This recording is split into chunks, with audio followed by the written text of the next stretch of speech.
மணி கேக்குதா? ஹலோ.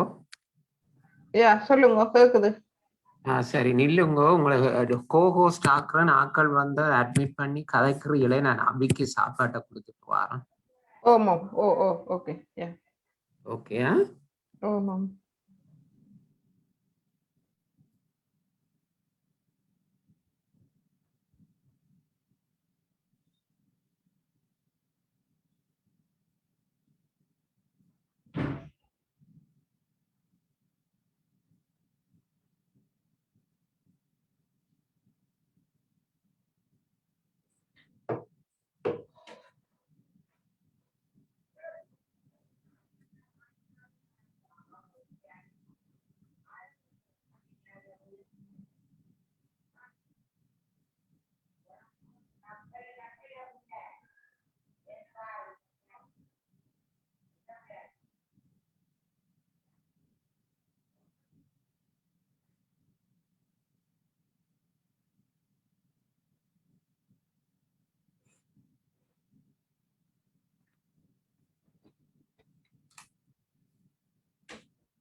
வணக்கம் ஜெயகிருஷ்ணன் சார்.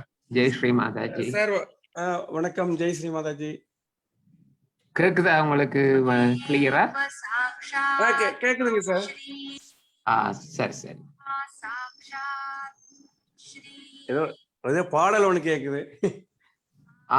ஏதோ வெளியே வேற யாரோ எங்க இருந்து வருது போல. ரைட், அது ரமணியோட கம்ப்யூட்டர்ல இருந்து வருது. ஓ சரி சரி சரி சரி சரி சரி. இப்ப நின்று எடுத்து. சரிங்க. அப்புறங்க எல்லாரும் நல்லா இருக்கீங்களா? சௌக்கியமா இருக்கிறோம். நீங்க எப்படி, உங்க பையன் எப்படி இருக்கிறாரு ஜெர்மனியில? அவரு அதான் அங்க இருக்க 2-3 மாசம் ஆச்சு. அங்கேயும் இதே மாதிரிதான் சேஃப்டியா இருக்க வேண்டியதான். இங்க எல்லா இடமுமே அதே மாதிரி, இங்கேயும் அதே மாதிரி தான். திரும்ப வந்து இந்த சில இடங்கள்ல கூடிட்டு வருது. இங்க இப்ப இந்தியாவுல வந்து இப்போ 20க்குள்ள இருந்து 20,000 வந்து இப்போ கொஞ்சம் 40 அந்த ரேஞ்சுக்கு 40 வருது போல. இப்போ அதாவது கேரளாவிலே 20 தாண்டிச்சு இருக்குது. சரி சரி. கேரளா இப்ப ரொம்ப ரைஸ் ஆயிட்டு. இந்தியா ஃபுல்லா ஒரு 20ன்னா கேரளா மட்டும் 20. ஓ அப்படியா? ஆமாங்க. அதனால என்ன காரணம் அதுக்கு? அவங்க என்ன காரணம் சொல்ல, இப்ப இந்த இதுக்கு வந்து ரொம்ப ஓபன் பண்ணி விட்டாங்கிறாங்க. இப்ப இந்த முஸ்லிம் பண்டிகை என்னமோ வந்துச்சு, என்னது பக்ரீத். அப்படியா? ஃபுல்லா கம்ப்ளீட்டா எல்லாமே ஓபன் பண்ணி விட்டாங்கன்னு சொல்றாங்க. அதுக்குனாலயோ இல்ல வேற எதனாலன்னு தெரியல. ஆனா இப்ப அதிகமாயிட்டு வருது. இப்ப கோயம்புத்தூர் பக்கத்துல இருக்குது, அதுதான் பிரச்சனை. ஆமா கரெக்ட். பாலக்காடு பக்கத்துல இல்ல. ஆமா கோயம்புத்தூர் பார்டருங்க. ஒண்ணு அவ்வளவு கண்ட்ரோல் பண்ண முடியாது. போக வர மக்களை அவ்வளவு கண்ட்ரோல் பண்ண முடியாது. ஏதோ மெயின் ரோடு தான் க்ளோஸ் பண்ண முடியுமே தவிர சின்ன சின்ன ரோடுகள் எல்லாம் பக்கத்துல ஆமா இருக்கிறதெல்லாம் பாலக்காடு ரொம்ப பக்கத்துல இல்ல. பாலக்காடு ஆமா ஆமாங்க. ஆமா கோயம்புத்தூர் பார்டர் தானுங்க அது.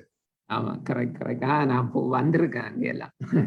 அதான். அப்புறம் இப்படி பார்த்தா தடாகம், ஆனாகட்டி அந்த சைடு பார்த்தா பார்டர் வந்துடும். நிறைய இடம் வந்து அது வந்து சின்ன சின்ன ரோடுகள் எல்லாம் கண்ட்ரோல் பண்ண முடியாது இல்லைங்க. செக் போஸ்ட் எல்லாம் போட்டு பண்ண முடியாது. கரெக்ட். ஆமா மக்கள் இந்த பக்கம் இங்க இருந்து அங்க போய் கடையில வாங்குவாங்க, அங்க இருக்கிறவங்க இங்க வந்து வாங்குவாங்க. கரெக்ட்.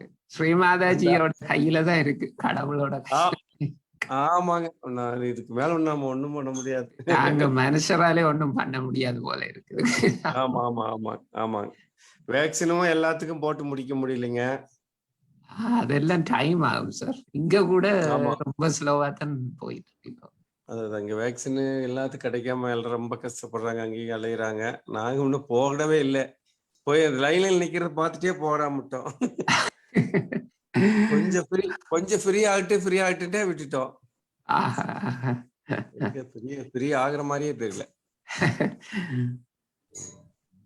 சரி பாப்போம். எல்லாம் இறைவன் அருள். மாதாஜி எல்லாத்தையும் காப்பாத்து. முதல்ல ரெண்டாவது எல்லாம் காப்பாத்துற மாதிரி எத்தனை ஆள் வந்தாலும் அவங்கதான் காப்பாத்தணும். Correct correct. நம்ம கையில இல்ல, நிச்சயமா இல்ல. எதுவும் இல்லைங்க. ஆமாங்க. இன்னைக்கு யாரையும் இன்னும் காணோம். டைம் ஆகுது. டைம் ஆயிடுச்சு. மணி 7 ஆகலையே இல்லைங்க. இன்னொரு 5 நிமிஷம் இருக்கு. 5 minutes. 5 நிமிஷம் இருக்கு. 5 நிமிஷம் எல்லாம் சரசரம் வந்துருவாங்க. கடைசி நிமிஷத்துலதான் நிறைய பேர் வருவாங்க. ஆமாங்க ஆமாங்க. மேடம் நல்லா இருக்கிறாங்களா? இருக்கிறாங்க. அவங்க இப்போ ஸ்ரீலங்காவிலதான் இருக்காங்க. ஓ, இங்க வந்துட்டாங்களா? ஸ்ரீலங்கால இருக்கிறேன். அப்பாவை கூட்டிட்டு வந்தாங்க. அவங்க அப்பா போகணும் அப்படின்னு இருந்தார். சரி. அப்ப அவர் வந்து 93 வயசு அவருக்கு. 93 years. சரி சரி. அங்க வந்து குளிர் பிரதேச கஷ்டமா இருந்திருக்கு அவருக்கு போவோம். ஆமா கரெக்ட். அதோட இப்ப ரமணியோட அக்கா இருக்கிறாங்க அங்க ஸ்ரீலங்கால, அவங்களையும் பார்க்கணும் அப்படின்னு. சரி சரி சரி. எல்லாம் இந்த கொரோனா எல்லாம் வந்திருந்தா உங்களை எல்லாம் போய் இப்படி எல்லாம் போய் பார்க்கலாம். நிச்சயமா. அங்க இருக்கிறவங்க கூட பெருசா பார்க்க முடியல ஸ்ரீலங்கால. ஏன்னா அந்த ஸ்டேட் டு ஸ்டேட், அங்க ப்ரொவின்ஸ்ன்னு சொல்லுவாங்க. ப்ரொவின்ஸ் டு ப்ரொவின்ஸ் போக முடியாது, லாக்டவுன். மாவட்டம். கரெக்ட். சரி. அதனால அங்க இருக்கிறவங்களை கூட பார்க்க முடியல, 1-2 பேரை தவிர, பக்கத்துல இருக்கிறவங்களை தவிர. சரி சரி. அந்த மாதிரியான ஒரு நிலைமை. எவ்வளவு நாள் அங்க நிப்பாங்க ஸ்ரீலங்கா? இன்னும் ஒரு 10 days அப்படி, இன்னொரு 10 நாள். ஓ சரி சரி சரி சரி. தம்பிகள் என்ன பண்றாங்க? பையன்கள் நம்ம பையங்களா? உங்க கூட தான் இருப்பாங்களா இல்ல வெளியே இருக்காங்களா? அவங்க இங்க கூடவே தான் இருக்கிறாங்க.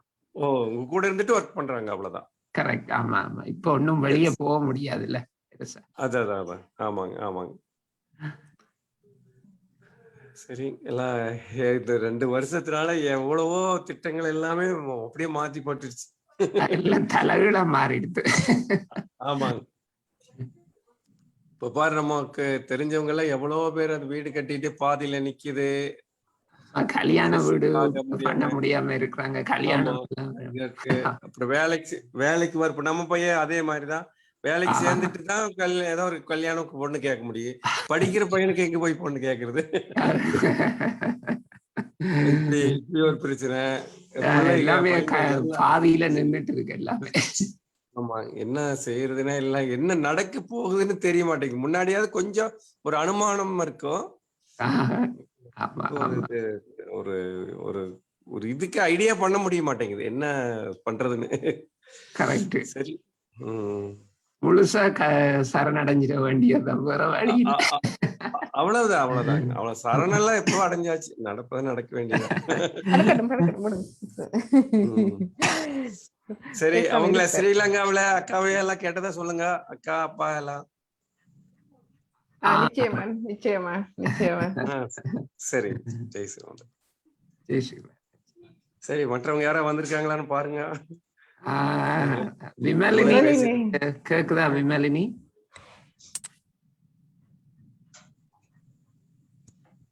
விமலினி இருக்கிறீங்களா? ஆமா ஷீஸ் இருக்காங்க. அன்மியூட் பண்ணல. ஃபேஸ்புக்ல விஜயராணி அண்ட் டிஷாந்தி இருக்காங்க. விமலினி விமலினி சொல்லுங்க. இருக்கிறோம்.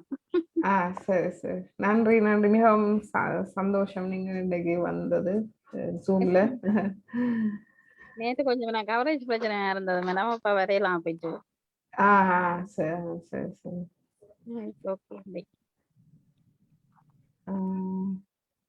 இப்ப இன்றைக்கு ஓகே இருக்கா? இன்றைக்கு ஓகே இருக்கு சார். சரி.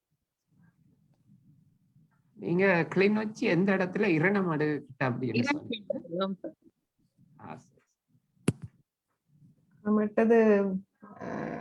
விஜயராணி திஷாந்தி வணக்கம். ஃபேஸ்புக் வழியா வணக்கம். உதயகுமார் சார் வணக்கம் சார். வணக்கம். வணக்கம் சார். எப்படி இருக்கிறீங்க? இருக்கிறேன், சும்மா இருக்கிறேன். நல்லது. இந்த ஆகஸ்ட் 1 இருந்து ஏதாவது சேஞ்ச் பண்ணுவாங்களா? தெரியுமா உங்களுக்கு ஏதாவது? சேஞ்ச் பண்ணுவாங்கன்னு சொல்லி இருக்கு. அதை நிப்பாட்டுறதோ மாத்துறதோ இது வரைக்கும் ஒரு கதையும் வரையில. ஆனா டெல்டா வைரஸ் புதுசா பரவி கொண்டு போகுதுன்னு அடிக்கடி சொல்லி கொண்டிருக்கிறாங்க. சில நேரம் கேன்சல் பண்ணவும் அந்த ப்ரொவின்ஸுக்கு அங்கால போறதை நிப்பாட்டவும் கூடுமென்று நினைக்கிறேன். என்னன்னு தெரியல. எப்ப முடிவு எடுப்பாங்க தெரியும்? சில வேளை முதல் நாளும் சொல்லுவாங்க, தெரியல. நியூஸை கேட்டா தெரியும்.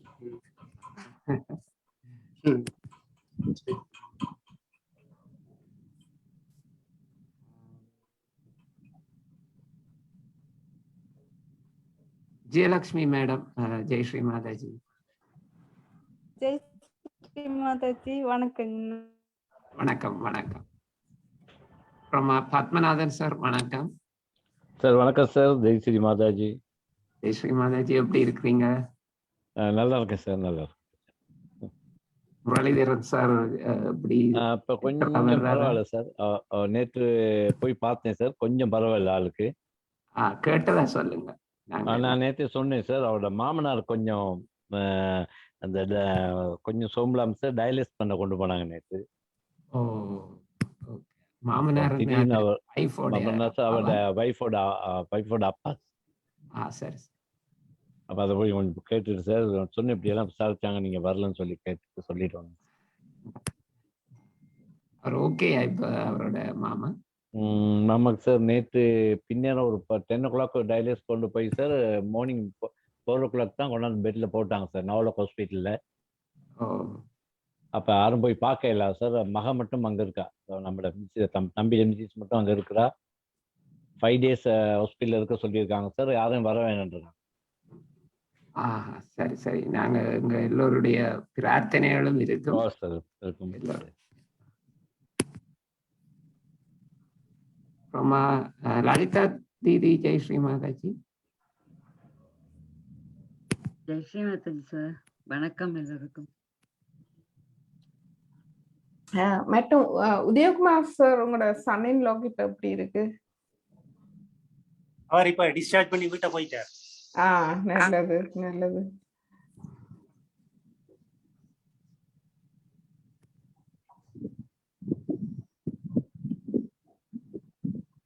அவங்க எங்க யாழ்ப்பாணத்திலே இருக்கிறாங்க?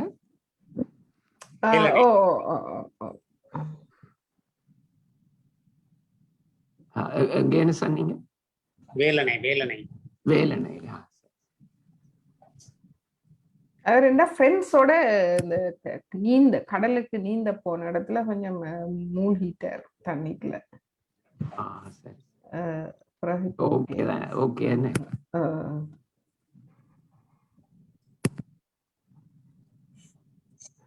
நசீம் மேம் வணக்கம். மதி மேம் வணக்கம். ஜெய் ஸ்ரீ மாதாஜி. வணக்கம் சார். ஜெய் ஸ்ரீ மாதாஜி. வணக்கம் வணக்கம். சுரேஷ் பிள்ளை சார் வணக்கம். ஜெய் ஸ்ரீ மாதாஜி. வணக்கம். வணக்கம். ராஜ்குமார் சார், குட் ஈவினிங், வணக்கம். ஜெய் ஸ்ரீ மாதே.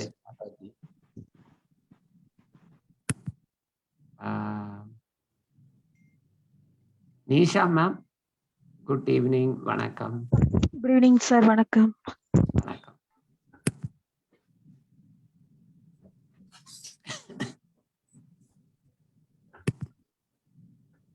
जय श्री माता जी. मदना दीदी, जय Shri Mata. Good evening. Good evening, good evening.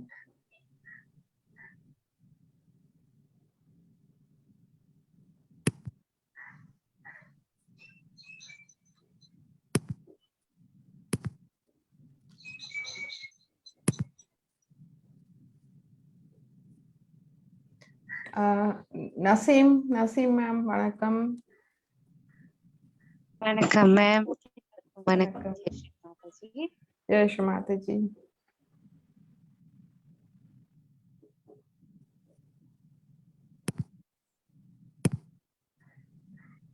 Aakarshan, வணக்கம். அகர்ஷன், வணக்கம். வணக்கம்.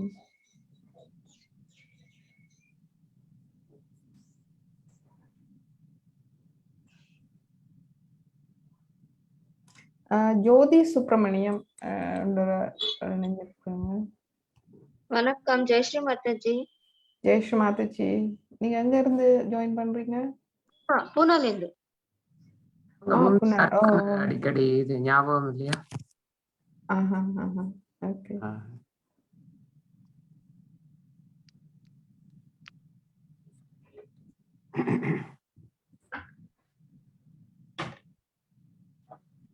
மதனா தேவி, பாம்பேல என்ன ஒரே ஃபிளட் மட் ஸ்லைட் அப்படின்னு எல்லாம் நியூஸ் வருது. எப்படி இருக்கு? ஆமா ஆமா, அதெல்லாம் இப்ப எல்லாம் நார்மலா எடுத்துப்ப மழையெல்லாம் ஓரளவு குறைஞ்சிட்டு. அப்படியா? உங்க பக்கம் பிரச்சனை இல்லையா? இல்ல இல்ல, நாங்க இங்க பக்கம்லாம் இல்ல, ஹை ரைஸ்ட் லேண்டு எல்லாம் இங்கெல்லாம் ஒண்ணும் இது இல்ல, பிரச்சனை இல்ல. பாம்பே சிட்டிக்குள்ள அப்புறம் வெளியில மத்த மகாராஷ்டிரால நிறைய ஸ்டேட்ல எல்லாம் ப்ராப்ளம் இருக்கு. இது லேண்ட்ஸ்லைட்லாம் நிறைய இடத்துல. பட் இப்ப நல்ல மழை குறைஞ்சு போச்சு. இந்த வாரம் ரொம்ப குறைஞ்சு போயிடுது. போன வாரம் தான் ரொம்ப ஜாஸ்தியா இருந்து. இந்த பிரிட்ஜ் எல்லாம் அப்படி உடைஞ்சு டேமேஜ் ஆனது. ஆமாங்க ஆமா. ஜோதி சுப்பிரமணியம் இருக்காங்களே, அவங்க வந்து அந்த சந்திரா கிருஷ்ணனோட பொண்ணு வராங்களே, சந்திரா கிருஷ்ணன்ட்டு. அவங்க பொண்ணு ரொம்ப வருஷமா சர்ஜில இருக்காங்க. எங்களோட நேபாளுக்கு எல்லாம் வந்தாங்க அவங்க, ஜோதி சுப்பிரமணியம் எல்லாம். ஆமா. நேபாளுக்கு வந்தாங்க. ஹலோ. ஆமா, மறக்கவே முடியாது அந்த ட்ரிப் எல்லாம். ஜோதி தானே நம்ம வந்தது நேபாள். ஆமா ஆமா ஆமா, ரொம்ப ரொம்ப என்ஜாய் பண்ணினோம். ஆமா ஆமா. தரம்சாலா வந்தாலும் எனக்கு டவுட் வந்தது. நேபாள் இல்ல, தரம்சாலா வரல. இல்ல எங்களோட. இல்ல, உங்க கூட வர மாதிரி ஒன்லி நேபாள் தான் வந்தா ஜோதி. நேபாள்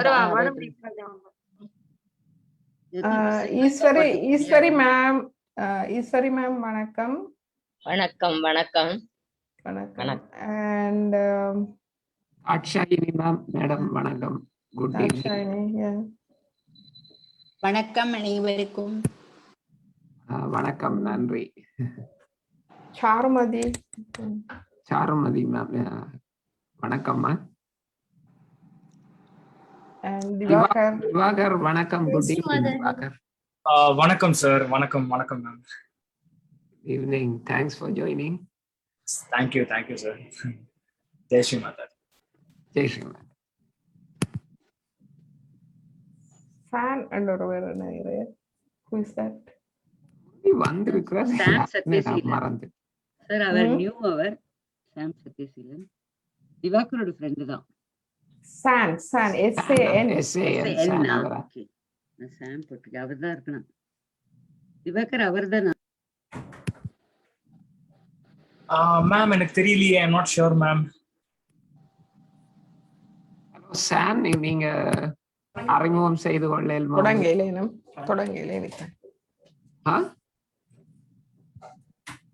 சாம் நான் சொன்னவரு. பட் சாம் இது வந்து SAN, பட் அவர் ட்ராப் அவுட் ஆயிட்டார்.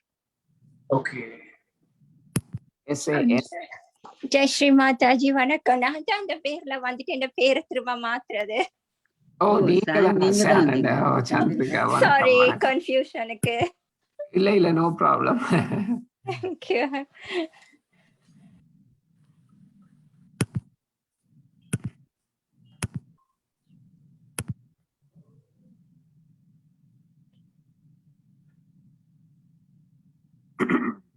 அப்துல் சார் வணக்கம்.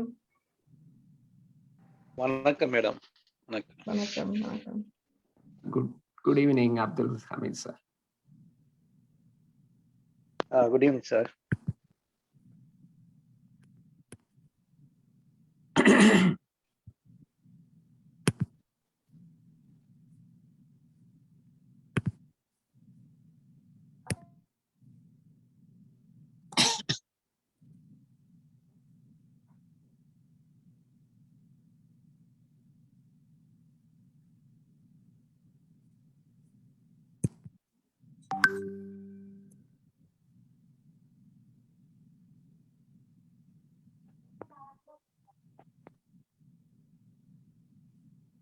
சரி, நாங்கள் ஆரம்பிக்கலாமா ரமணி? எஸ். 7:10 ஆகுது டைம்.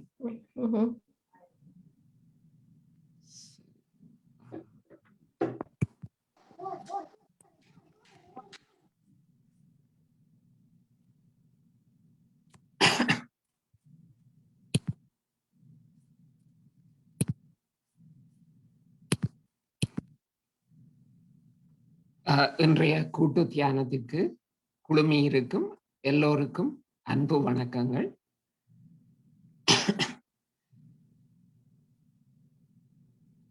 நாம் இன்றைய so welcome to the collective meditation today. நாம் இன்றைய தியானத்தை ஒரு சிறிய மூச்சு பயிற்சியுடன் ஆரம்பிக்கலாம். உடலையும் மனதையும் இலகுவாக வைத்து வலது கையை நமது இதய சக்கரத்தில் இதயத்தில் வைத்து இடது பக்கத்தில் வைத்து 3 தடவை ஆழ்ந்த மூச்சு எடுத்து விடலாம். அது செய்யும் போது நாம் ஆத்மா என்னும் அந்த தத்துவத்தை உங்கள் முழு கவனத்திற்கு கொண்டு வாருங்கள்.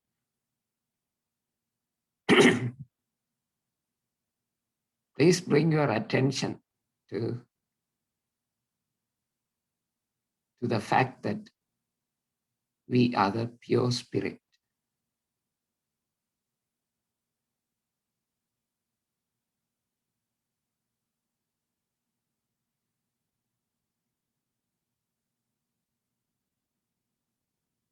நான் தூய ஆத்மா.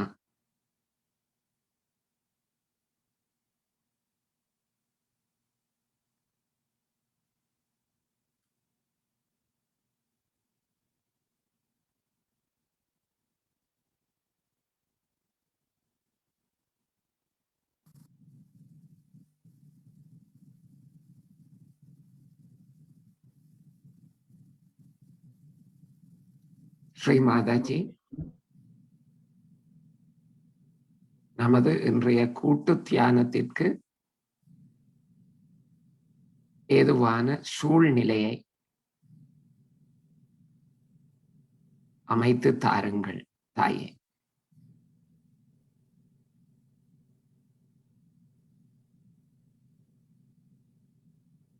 இன்றைய தியானத்திற்கு உங்கள் அருளையும் அனுமதியையும் தாருங்கள்.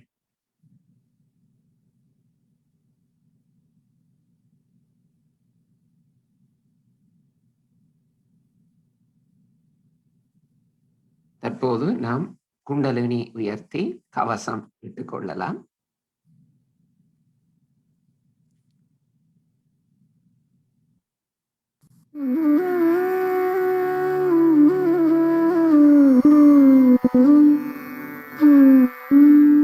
Hand has to be put in front like that, and the right hand is to be turned in a clockwise manner. Let's do it like that.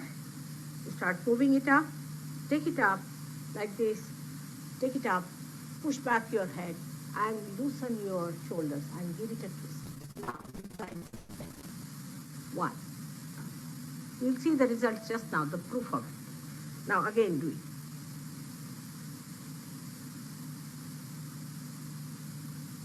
Take it up, push back, give another time.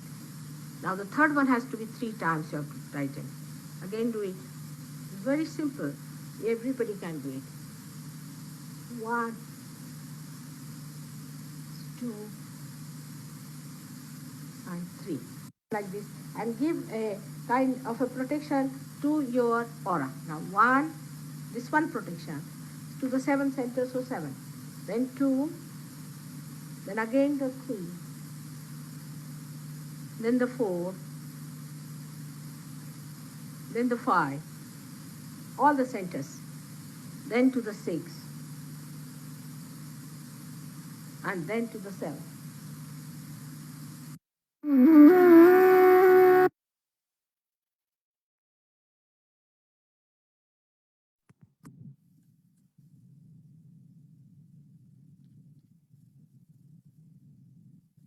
Sri Ganesha.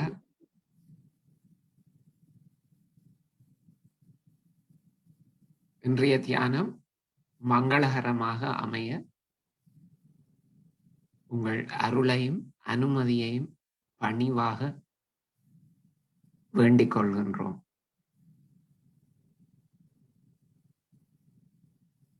Sri Ganesha, please bless today's meditation and please remove all obstacles. Vinayaka பெருமானே, இன்றைய தியானத்திற்கு ஏதேனும் தடைகள் இருப்பின் அவை அனைத்தையும் முற்றாக நீக்கிவிடுங்கள்.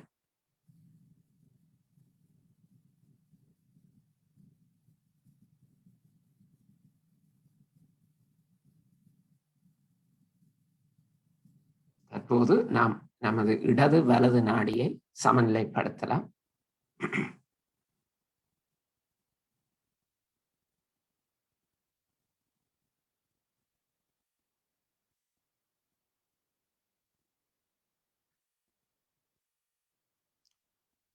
இடது நாடி வலது கையை தரை மீது வையுங்கள்.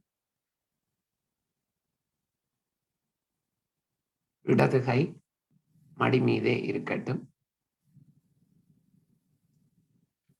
So we clear the left channel. Please put your right hand on Mother Earth or towards Mother Earth and keep the left hand on the lap.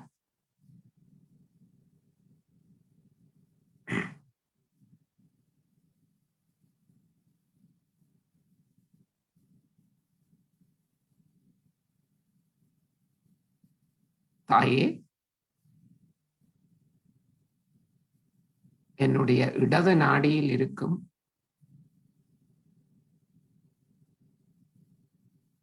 கடந்த காலத்தினால் ஏற்பட்ட எந்த பாதிப்பு, கவலைகள் மற்றும் உபாதைகள் அனைத்தையும் இந்த பூமி மாதா வழியாக முற்றாக நீக்கி என்னுடைய இடது நாடியை முழுமையாக சுத்தப்படுத்துங்கள். இடது நாடியில் மகா காளி சக்தியை ஒளி பெற செய்யுங்கள்.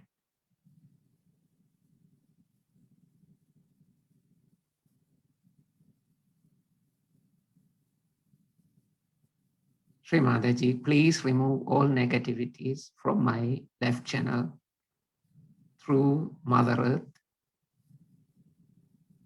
Please clear my left channel and enlighten the Sri Mahakali power on my left channel.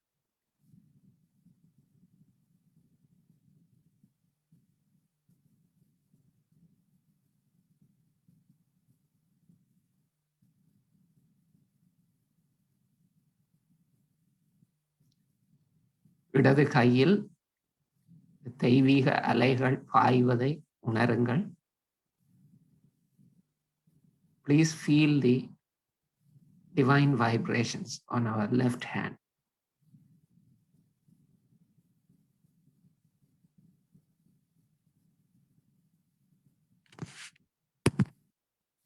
தற்போது வலது நாடி வலது கையை மடி மீது வைத்து இடது கை ஆகாயத்தை நோக்கி. Let's clear the right channel. Keep the right hand on the lap and left hand towards the sky as shown in the picture.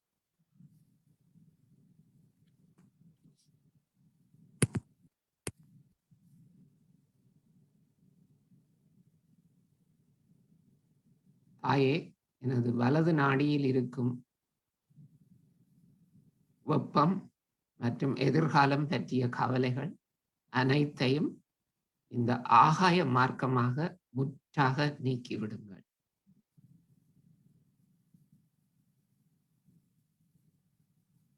எனது வலது நாடியை முழுமையாக சுத்தப்படுத்தி ஸ்ரீ மகா சரஸ்வதி சக்தியை நிலை பெறச் செய்யுங்கள்.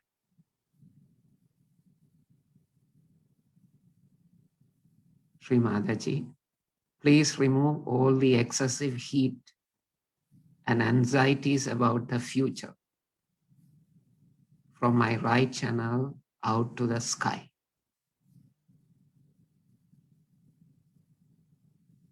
Please completely clear my right channel and establish the Maha Saraswati power.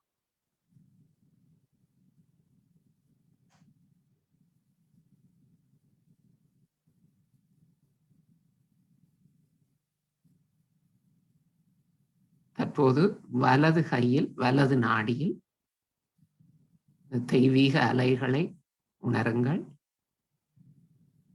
Please try to feel the divine vibrations on the right hand now.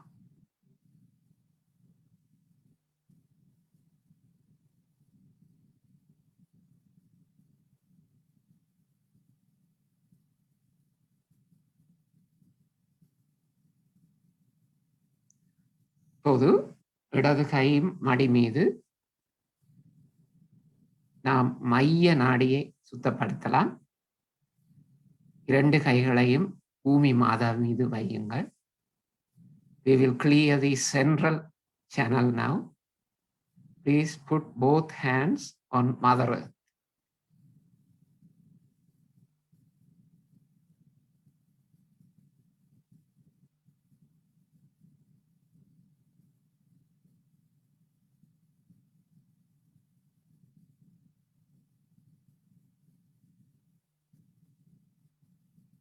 அன்னையே, என் கவனத்தை முற்றிலுமாக மைய நாடியில் நிகழ்காலத்தில் என் ஆத்ம வளர்ச்சியில் நிலைநிறுத்தி என்னுடைய மைய நாடியில் ஸ்ரீ மகாலட்சுமி சக்தியை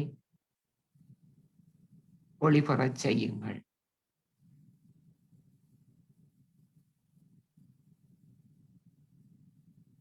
Sri Mataji, please completely clear my central channel.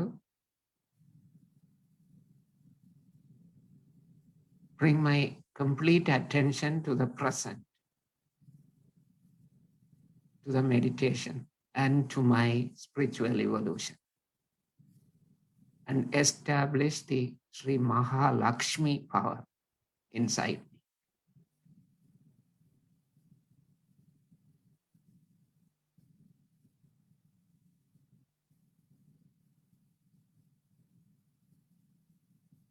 இரண்டு கைகளும் மடி மீது. Please bring both hands to the lap.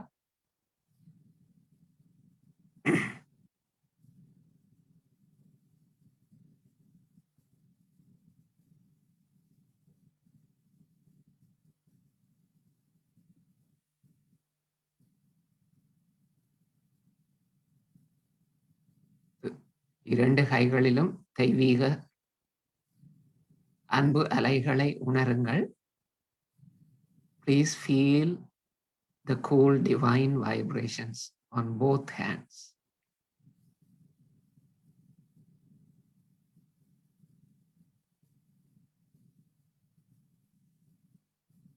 தற்போது நாம் 3 நாடிகளையும் சுத்தம் செய்து இந்த 3 மகா காளி, மகா சரஸ்வதி, மகா லக்ஷ்மி சக்திகளை நம்முள் நிலைநிறுத்தி ஒளியூட்டி முதலாவது சக்கரமான மூலாதார சக்கரத்தில் நம் கவனத்தை செலுத்தலாம்.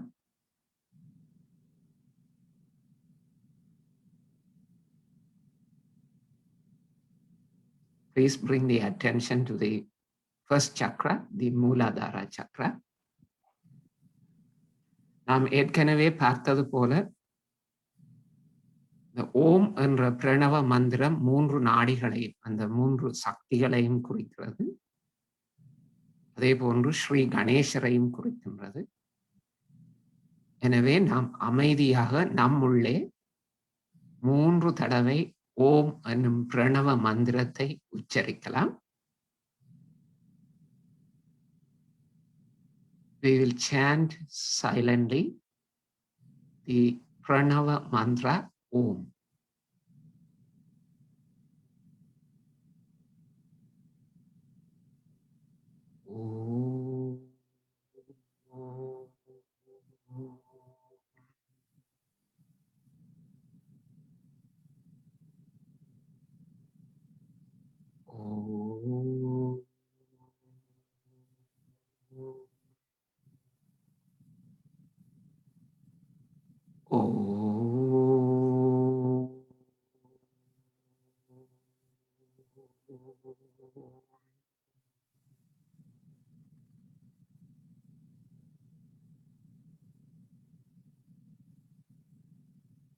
மூலாதாரத்தின் தெய்வங்களான ஸ்ரீ கணேசர், ஸ்ரீ கார்த்திகேயரிடம் நாம் பிரார்த்திக்கலாம். எங்கள் மூலாதார சக்கரம், எங்களுள்ளே இருக்கும் எல்லா தூய்மையற்ற ஆசைகள், விருப்பங்கள், இச்சைகள் அவற்றினை முற்றாக அழித்து விடுங்கள், முற்றாக அகற்றி விடுங்கள். Sri Ganesha and Sri Kartikeya, please remove all impure desires and lust which affect our Mooladhara chakra completely from us. தூய்மையற்ற ஆசைகளை, விருப்பங்களை முற்றாக அகற்றி விடுங்கள்.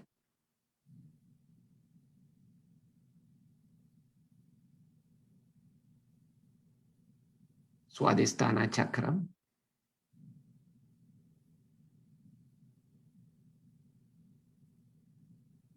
அன்னையே எனக்கு தூய தெய்வீக ஞானத்தையும் தூய கவனத்தையும் படைப்பாற்றலையும் அருளுங்கள். Mother, please give me pure knowledge, pure attention, and creative power.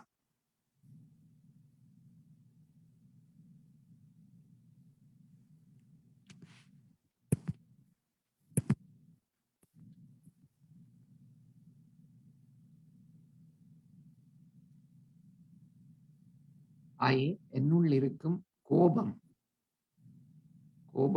அறிவை முற்றாக மறைத்துவிடும். அந்த கோபத்தை தயவு செய்து அகற்றிவிடும். Mother, please remove all and any anger that I may have inside.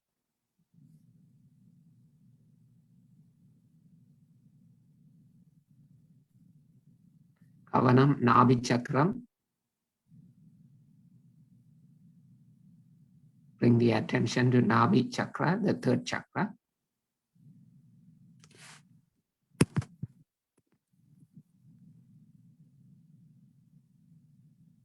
அன்னையே எனக்கு உலக வாழ்வில் அமைதியையும் திருப்தியையும் அருளுங்கள்.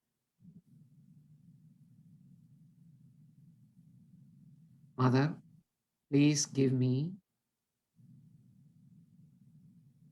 peace and satisfaction in my worldly life.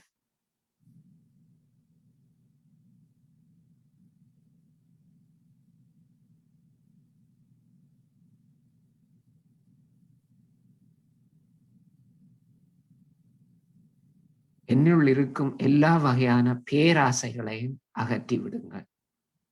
Mother, please remove all the greed, excessive greed, material greed from me.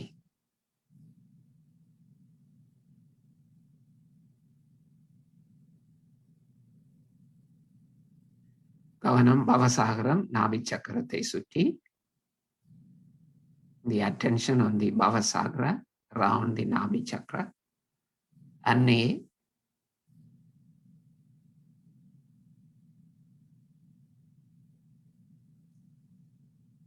எனக்கு குரு சக்தியை அருளி சுய குருவாகும் பாக்கியத்தை அளித்து அருளி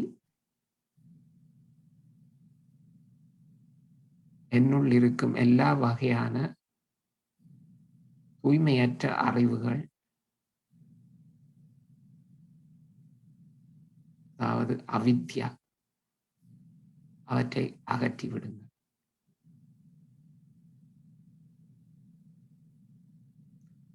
Mother, please establish the Guru power inside me. Make me my own Guru. And remove all false knowledge, false teachings from me.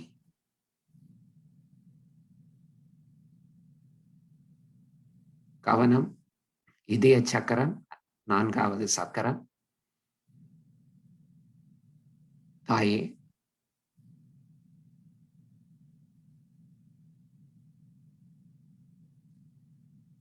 நான் ஒரு தூய ஆத்மா என்பதை என் கவனத்தில் எப்போதும் இருக்க செய்யுங்கள். மற்றும் என்னை ஒரு அன்பும் தயையும் நிறைந்த மனிதனாக, நம்பிக்கையும் பாதுகாப்பும் நிறைந்த மனிதனாக, மற்றும் கடமையும் பொறுப்புணர்ச்சியும் நிறைந்த மனிதனாக மாற்றி அருளுங்கள். Mother, please make me aware always that I am a pure spirit. Please make me a loving and compassionate person, a confident and secure person, and a responsible and dutiful person.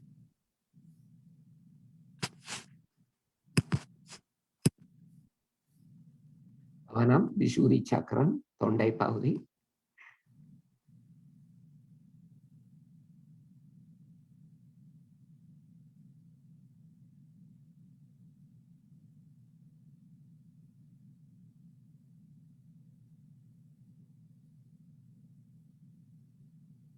தாயே, என்னுள் இருக்கும் எல்லா குற்ற உணர்வுகள் மற்றும் கடும் பேச்சு எல்லாவற்றையும் அகற்றி என்னுடைய விஷுதி சக்கரத்தை தூய்மையாக்கி எனக்கு கூட்டு விழிப்புணர்வும் சாட்சி பாவமாக இருக்கும் சக்தியும் அருளுங்கள் தாய்.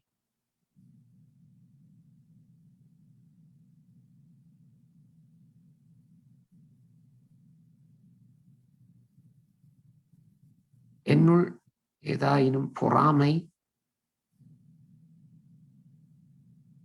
மற்றவர்களை பார்த்து பொறாமை, அது போன்ற எதிர்மறை சக்திகள் என்னை அறியாமலே இருந்தாலும் அவற்றை அகற்றி விடுங்கள் தாய். Mother, please remove all guilty feelings and all aggressive talk and behavior from me. Please clear my Vishuddhi chakra and establish the collectivity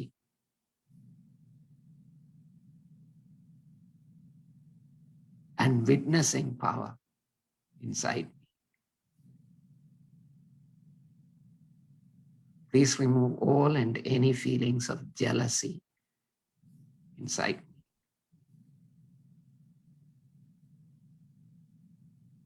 எனது விஷுதி சக்கரத்தை ஒளியூட்டுங்கள் தாய். please enlighten my Vishuddhi chakra. Gavanam Agnya chakram neti pottu. Bring the attention to the sixth center Agnya chakra on the forehead. தாயே, என்னுள் இருக்கும் ஆணவம், அகங்காரம், மமகாரம் அனைத்தையும் நீக்கி என்னை ஒரு மன்னிக்கும் சுபாவம் நிறைந்த மனிதனாக மாற்றி குண்டலினி சக்தியை சகஸ்ராரத்தை அடைய அருள் புரியுங்கள் தாய். Please remove all of my ego, super ego, and transform me into a very forgiving and loving person. Open my Agnya chakra so that my Kundalini can reach Sahasrara and establish me in meditation. கவனம் முழுமையாக சஹஸ்ராரா சக்கரத்திற்கு தலை உச்சிக்கு வரட்டும். Please bring your full attention to top of the head, Sahasrara chakra.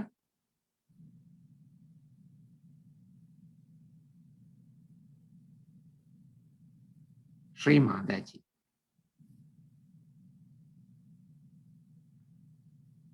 என் குண்டலினி சக்தியையும் ஆத்ம சக்தியையும் சஹஸ்ராரா சக்கரத்தில் முற்றிலுமாக நிலை பெற செய்து என்னை பரமாத்மாவுடன் இணைத்து எண்ணங்களற்ற தியான நிலைக்கு எடுத்து செல்லுங்கள் தாய்.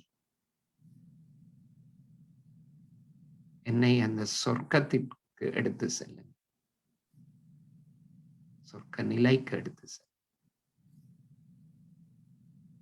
Shri Mataji, please integrate my Kundalini and my spiritual power on my Sahasrara. Integrate it with the all-pervading Paramatma.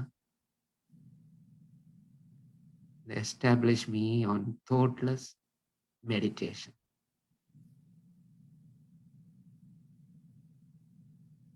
தியானத்திற்கு கோடானு கோடி நன்றிகள் தாய்.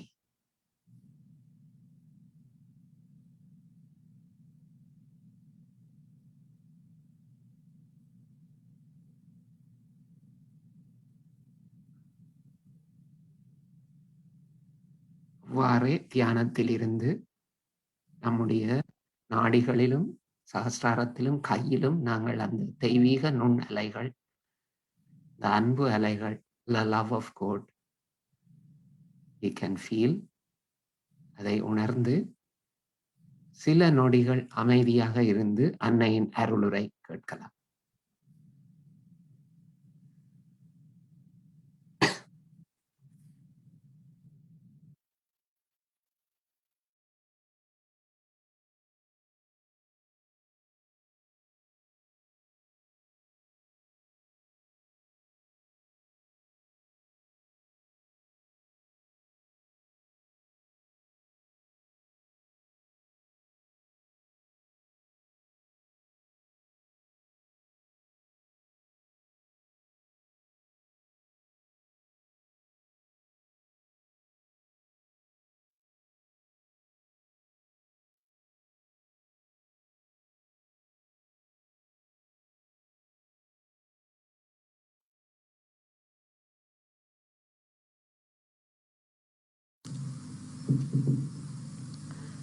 We have decided to have the puja after our dinner because Sri Krishna was born in the night about 12 o'clock, while I was born 12 o'clock in the daytime, same with Sri Rama, and also Christ was born 12 o'clock in the night.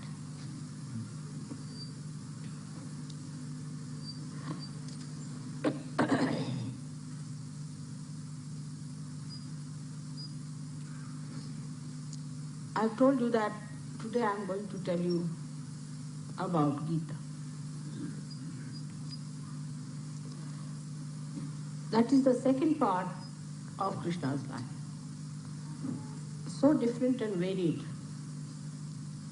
that some people, intellectuals as usual, say that the Krishna who played as a child in Gokul was different from the Krishna who was the king of Dwarika.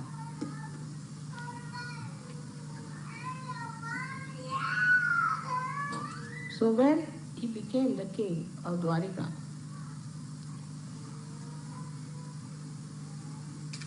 there was a war between Pandava and Kauravas, one representing the good people, another representing the bad people. So they came to ask him if he would join on their side. So he said, I've got my army and I'm myself. So whichever you choose, you can have. So Kaurava said, we'll have your army. But Pandava said, we'll have you. And that is how the war started. And in the war, his greatest disciple was one of the Pandavas called Arjuna.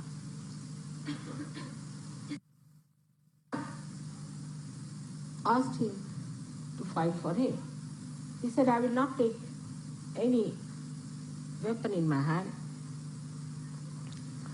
but I will be your charioteer and drive your chariot. And when he was driving the chariot, it so happened that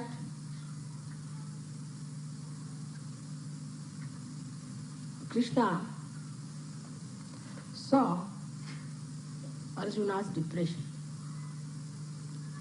And Arjuna said, what is this war?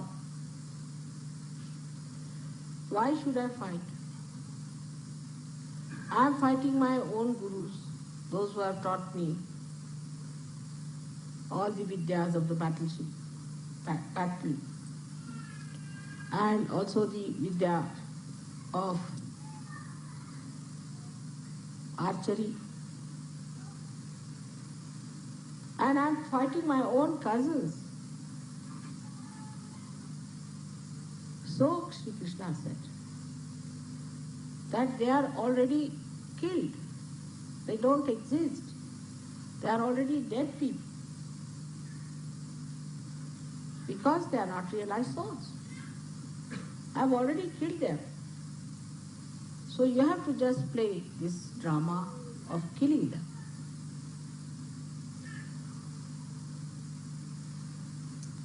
So the foremost contradiction that people present about Gita is that those who read Gita should be vegetarian.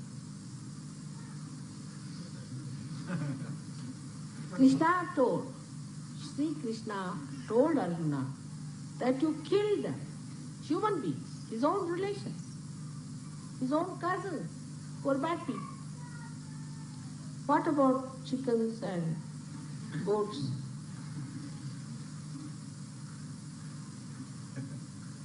But all those who start reading Gita in India give up all meat eating and take to vegetarianism, or they fast.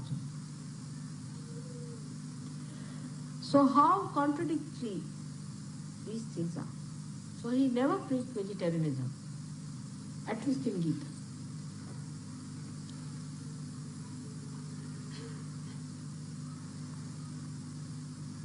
And he asked Arjuna to kill.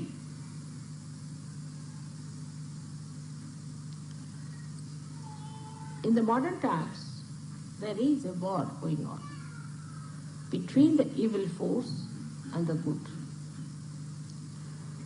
You don't have to kill them. Even if you give them bandhan, they are already dead. They are not realized souls. They will be all neutralized. But you have to kill them in the sense you have to kill your connections with them.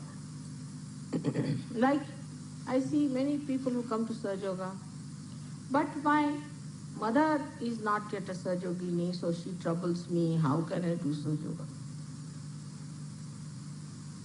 For anything else, they'll fight the mother, but not for this. Kill your attachments and your relations. That's what he said. If in case they are troubling you in your ascent. This is the message of Gita to begin with. But on the contrary, I have seen there are people in Sahaja Yoga who once get married want to get out of Sahaja Yoga. Take out their husbands or take out their wives or want to live away and want to be non-collective.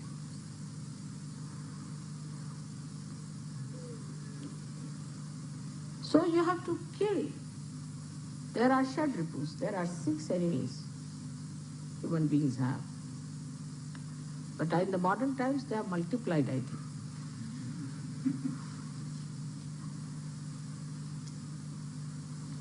The first one is the lust. Kill your lust.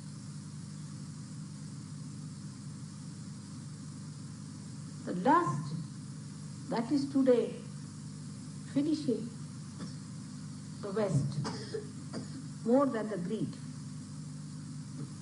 So first is kill your lust. Then kill your anger.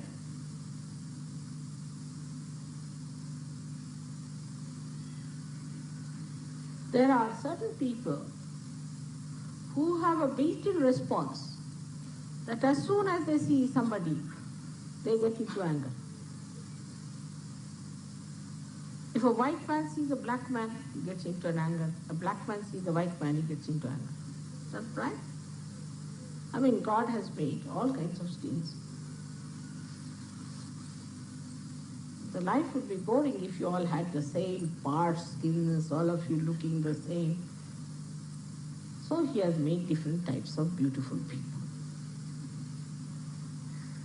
But this anger can come from any source. This is what it is when you kill anger. Actually, you kill all your connections with the past, the responses, the conditionings you have had.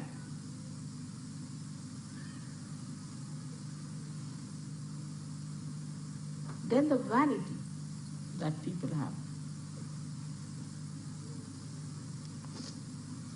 I find it much more when I go to places where people call themselves bureaucrats or they are in charge, like matrons, telling people what to do this, do that, do that.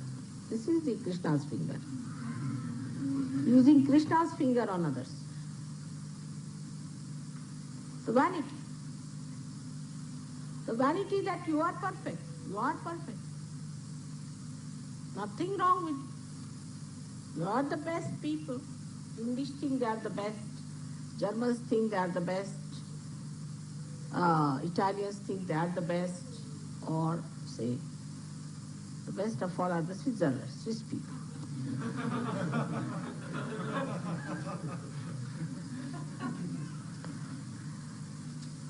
This vanity, this false, has to be cut out. What have we achieved by being a certain nation? Let us see. What have we contributed? Belonging to a certain country. Those who only belong to the kingdom of God have achieved something. The rest of them are useless people, just finding some way to fight each other, to denounce others. And vanity is just like a balloon. If somebody just puts a pin into it, the whole thing, balloon will collapse.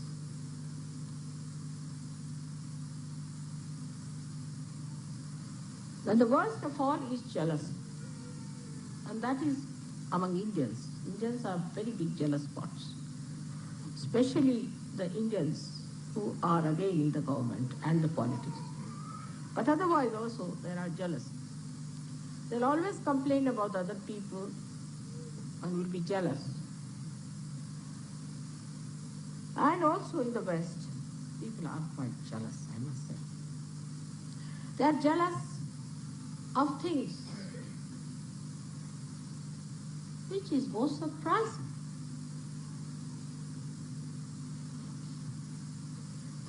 One day, I was going in the car,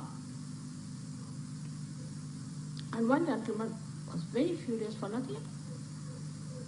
So the another one tells me, they are jealous because you are sitting in a Mercedes car. I said, but that's not mine, that's my husband's, you see. What is there to be jealous because I'm sitting in a Mercedes car? I mean, this is being a very stupid, nonsensical thing. But still, I can't believe you can be jealous of somebody because he has a Mercedes car. What does it matter?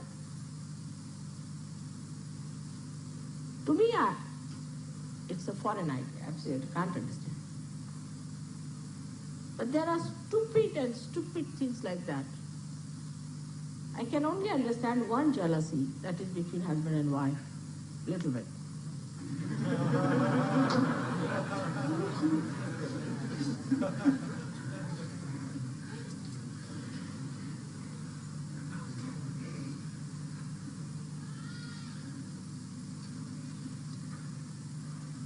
Then the fifth thing that he asked us to kill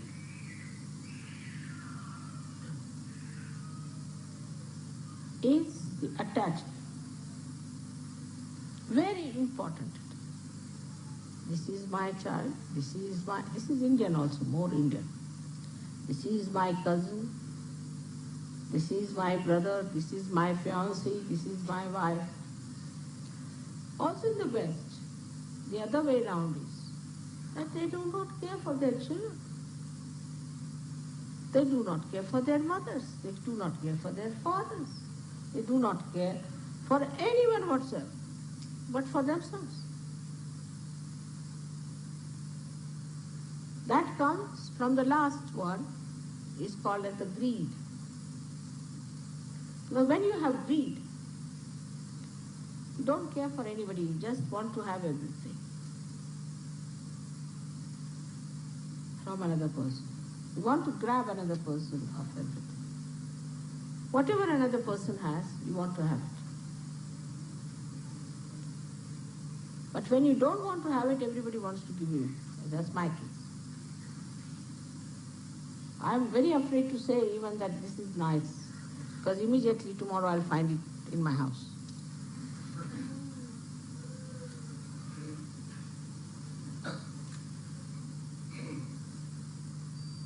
So this greed is the one which has done such a harm to the whole world. People have gone into great dominations and on other countries. For what?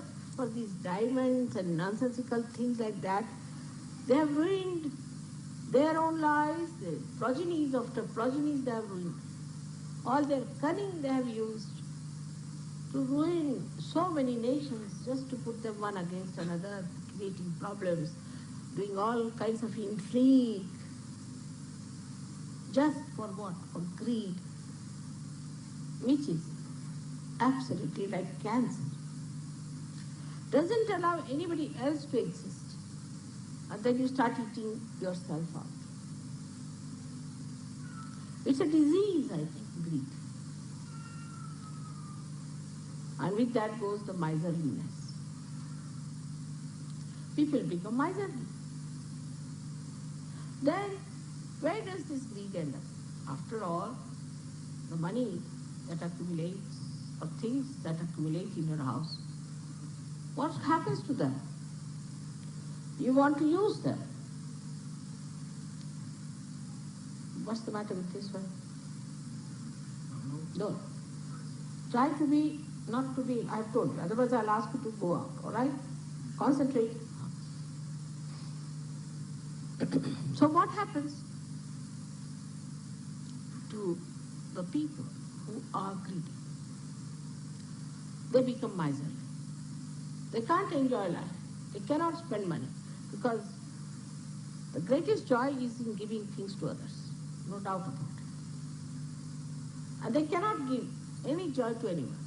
They cannot create anything for the future progeny to see. So what happens to them? Their children, when they come in, they become Western. They waste all that. They lead a wasteful life. They get into wrong things and ruin themselves. So their children are born become miserly. So the vicious circle starts moving. He has said, kill all of them. These are your 6 enemies.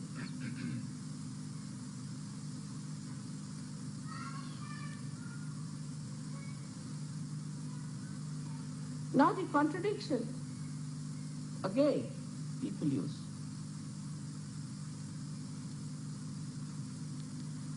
About Sri Krishna.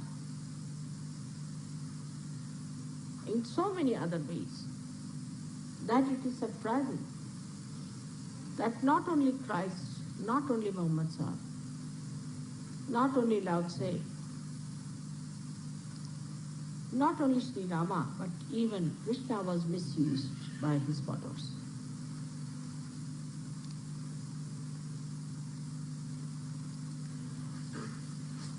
He is the one who is Tatastha. The one, Tatastha means who stands on the banks of the attention and sees everything. Who watches everything. He is the one who is the witness. He described Sakshi Rupena Sansita. He becomes a Sakshi, a witness. That's what he has said. It's a play. It's a play. But in the name of Krishna, you'll find all kinds of upset things people do. They make dramas, they become Krishnas, they have flutes, they make people befool them, make money out of it, or they sell books on the street. Like if you go to South Hall, you'll find so many Westerners wearing funny dresses going around asking for alms from Indians. And Indians say, oh, look at that, these beggars, you see, they have come to get some. Let us give them some money.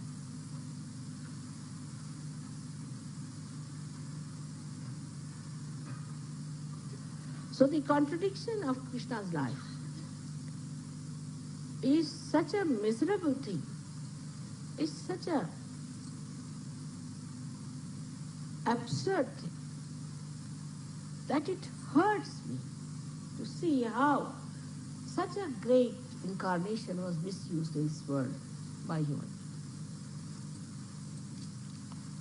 If there was anything lacking in that incarnation was this, that he did not give realization to people. He did talk about it. He said about it, talked of meditation. He did all that was needed to put the stage.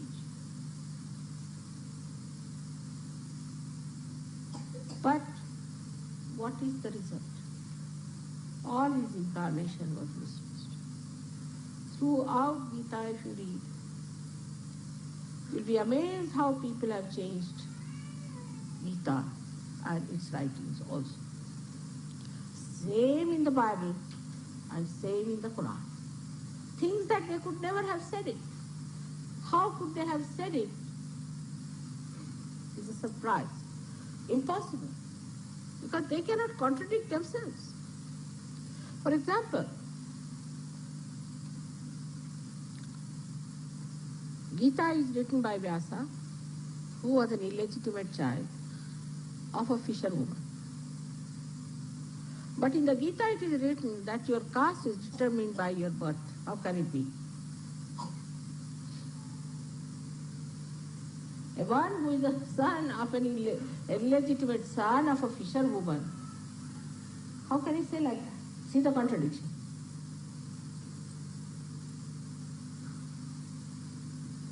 Same in the Bible, same in the Torah, same in the Quran. In all these books, all these people have tried to play a very nasty role by changing. But you can find it out. Luckily, whatever they may try, the truth comes out in this manner, and you can prove it that whatever you are saying is wrong. Cannot be. The one Vyasa who wrote was the son of a fisherwoman, and how can he say that Brahmins are the highest when he is not born as a Brahmin? And to say that your caste Brahminism comes from your birth, from your rebirth. Only they removed a little bit rebirth.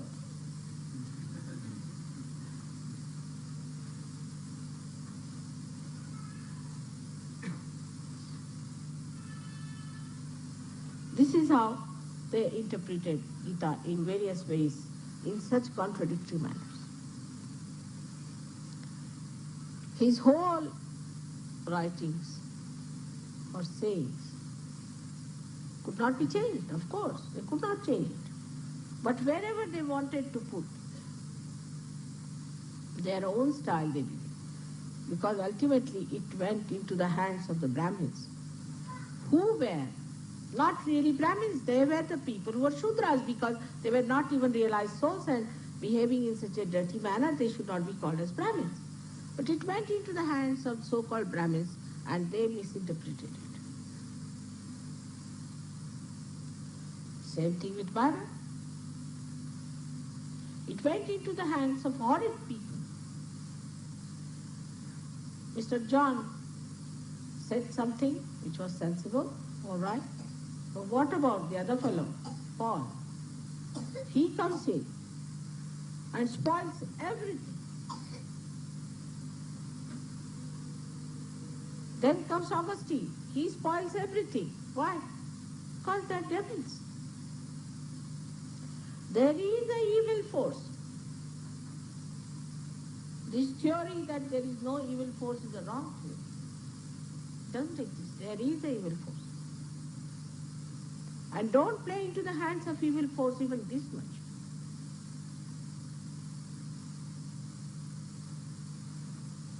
And that was clearly told by Sri Krishna.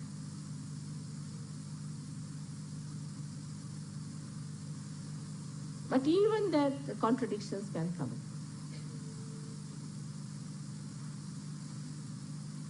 in. Like, if you are a Krishna Bhakta, then if you just start running on the street, Krishna, Krishna, Krishna, Krishna, like that, then you are a celebrity. Or like a madcap, go on, Krishna, Krishna, Krishna, like that.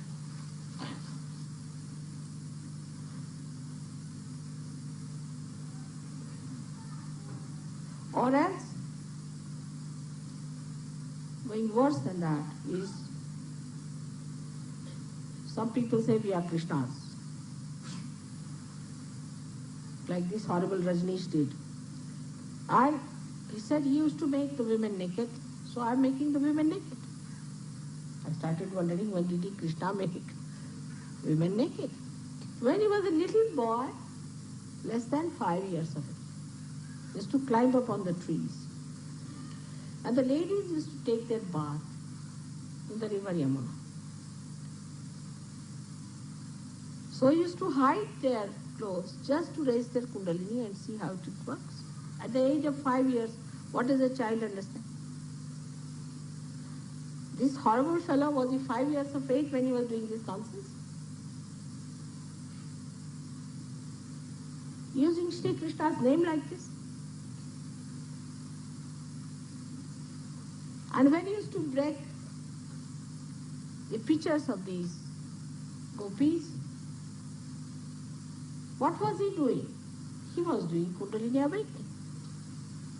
Because the gopis were taking out the water from the river Jamuna, which was vibrated by Radha, and he used to break them on the back so that the water would fall on their Kundalini and they would get their realization in this lifetime.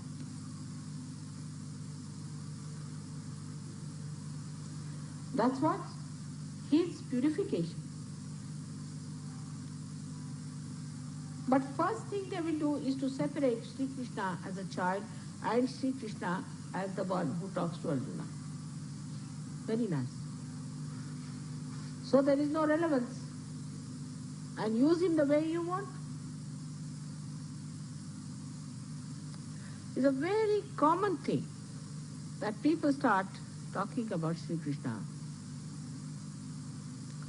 as if he's in their pocket, or they are the writers of Gita. Like we have in the churches, those bishops and things who drink a lot and then they take out their Bible and start reading upside down.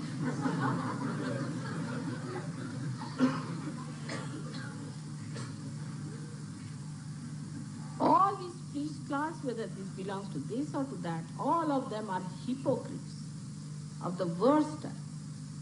Just money-spinning people. Even Indian temples, which are not far-fetched, are ruined. All the ganja and all that is sold in Indian temples.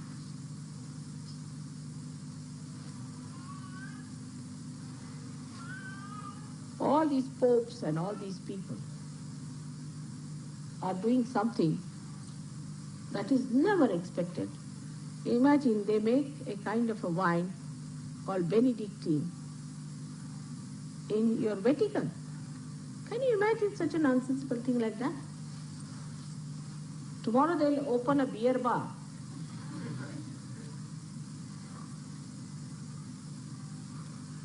I won't be surprised.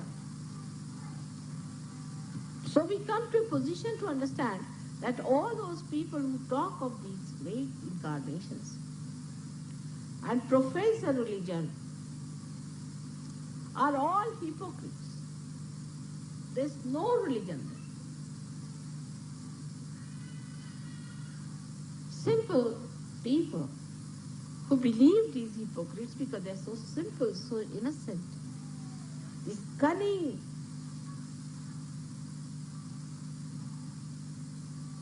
greedy devils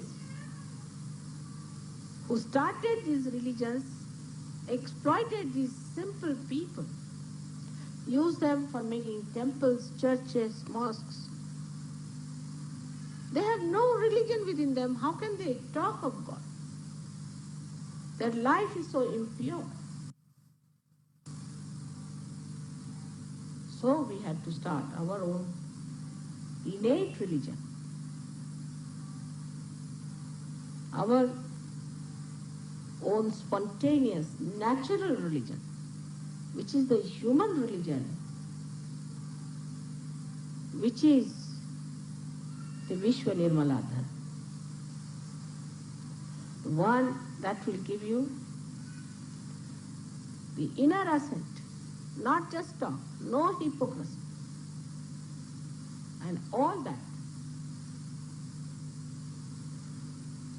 which goes with religion to malign the names of these great incarnations has to be brought to the light for the people to see this nonsense that has been eating into our societies, eating into our families, eating into our children has to go away.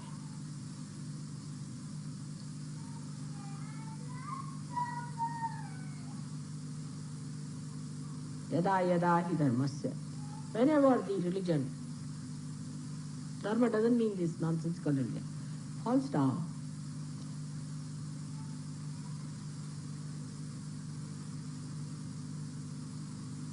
that time, paritranaya sadhuna, to save the sadhus, the seekers,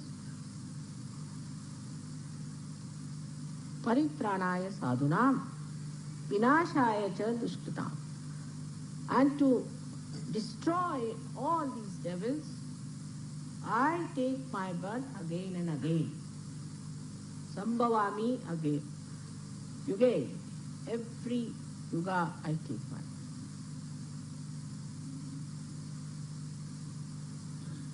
And this is what is an incarnation.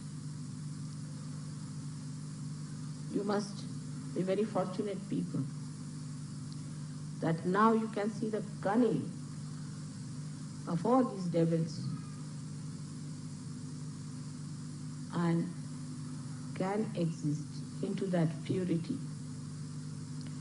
into that benevolence, the Hita, which was promised by Sri Krishna.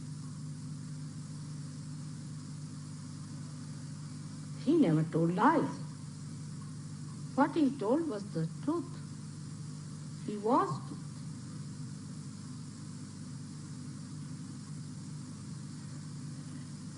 But those who tried to use him had to take course to something which was falsehood, hypocrisy, and cunning. But that in no way should stop the truthful people from getting to reality. May God bless you.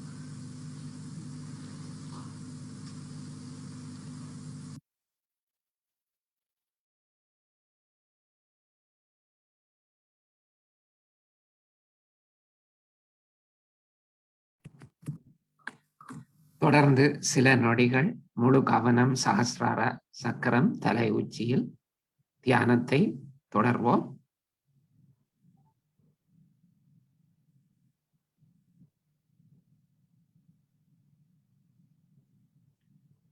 அன்னையின் மிகவும் ஆழ்ந்த எளிமையான கருத்துக்கள் நிறைந்த உரை முழுதாக உள்வாங்கி நமது கவனத்தில் இருத்தி தியானிப்போம்.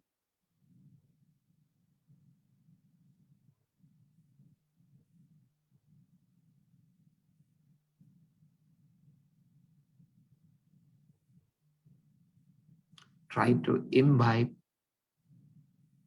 the deep meaning from this simple talk from Sri Mataji.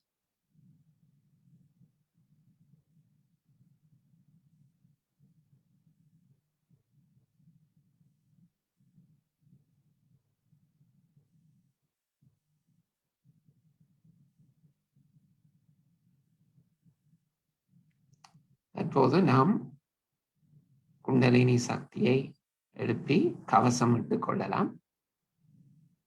Sri Mataji இன்றைய கூட்டு தியானத்திற்கு அருள் புரிந்ததற்கு கோடானு கோடி நன்றிகள். Sri Mataji, our heartfelt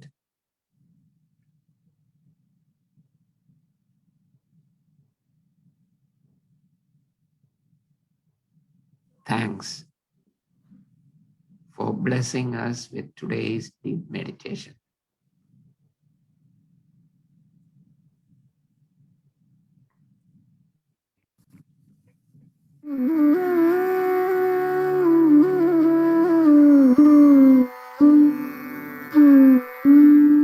Hand has to be put in front like that, and the right hand is to be turned in a clockwise manner. Let's do it.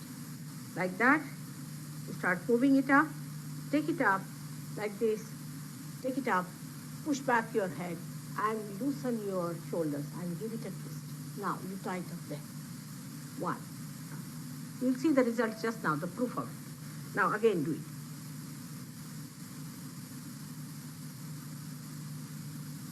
Take it up, push back, give another time. Now the third one has to be 3 times you have to tighten. Again do it. It's very simple. Everybody can do it. 1, 2, and 3. Like this. And give a kind of a protection to your aura. Now 1, this one protection to the 7 centers, so 7. Then 2, then again the 3, then the 4, then the 5, all the centers, then to the 6, and then to the 7.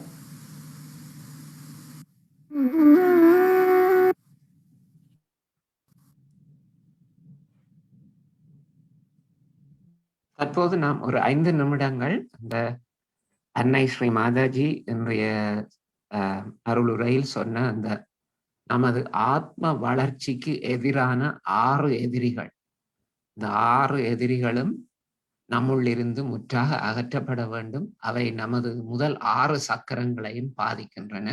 அது பற்றிய அறிவை தற்போது பார்க்கலாம். ரமணி, நான் power point போடுறேன், தொடர்றீங்களா?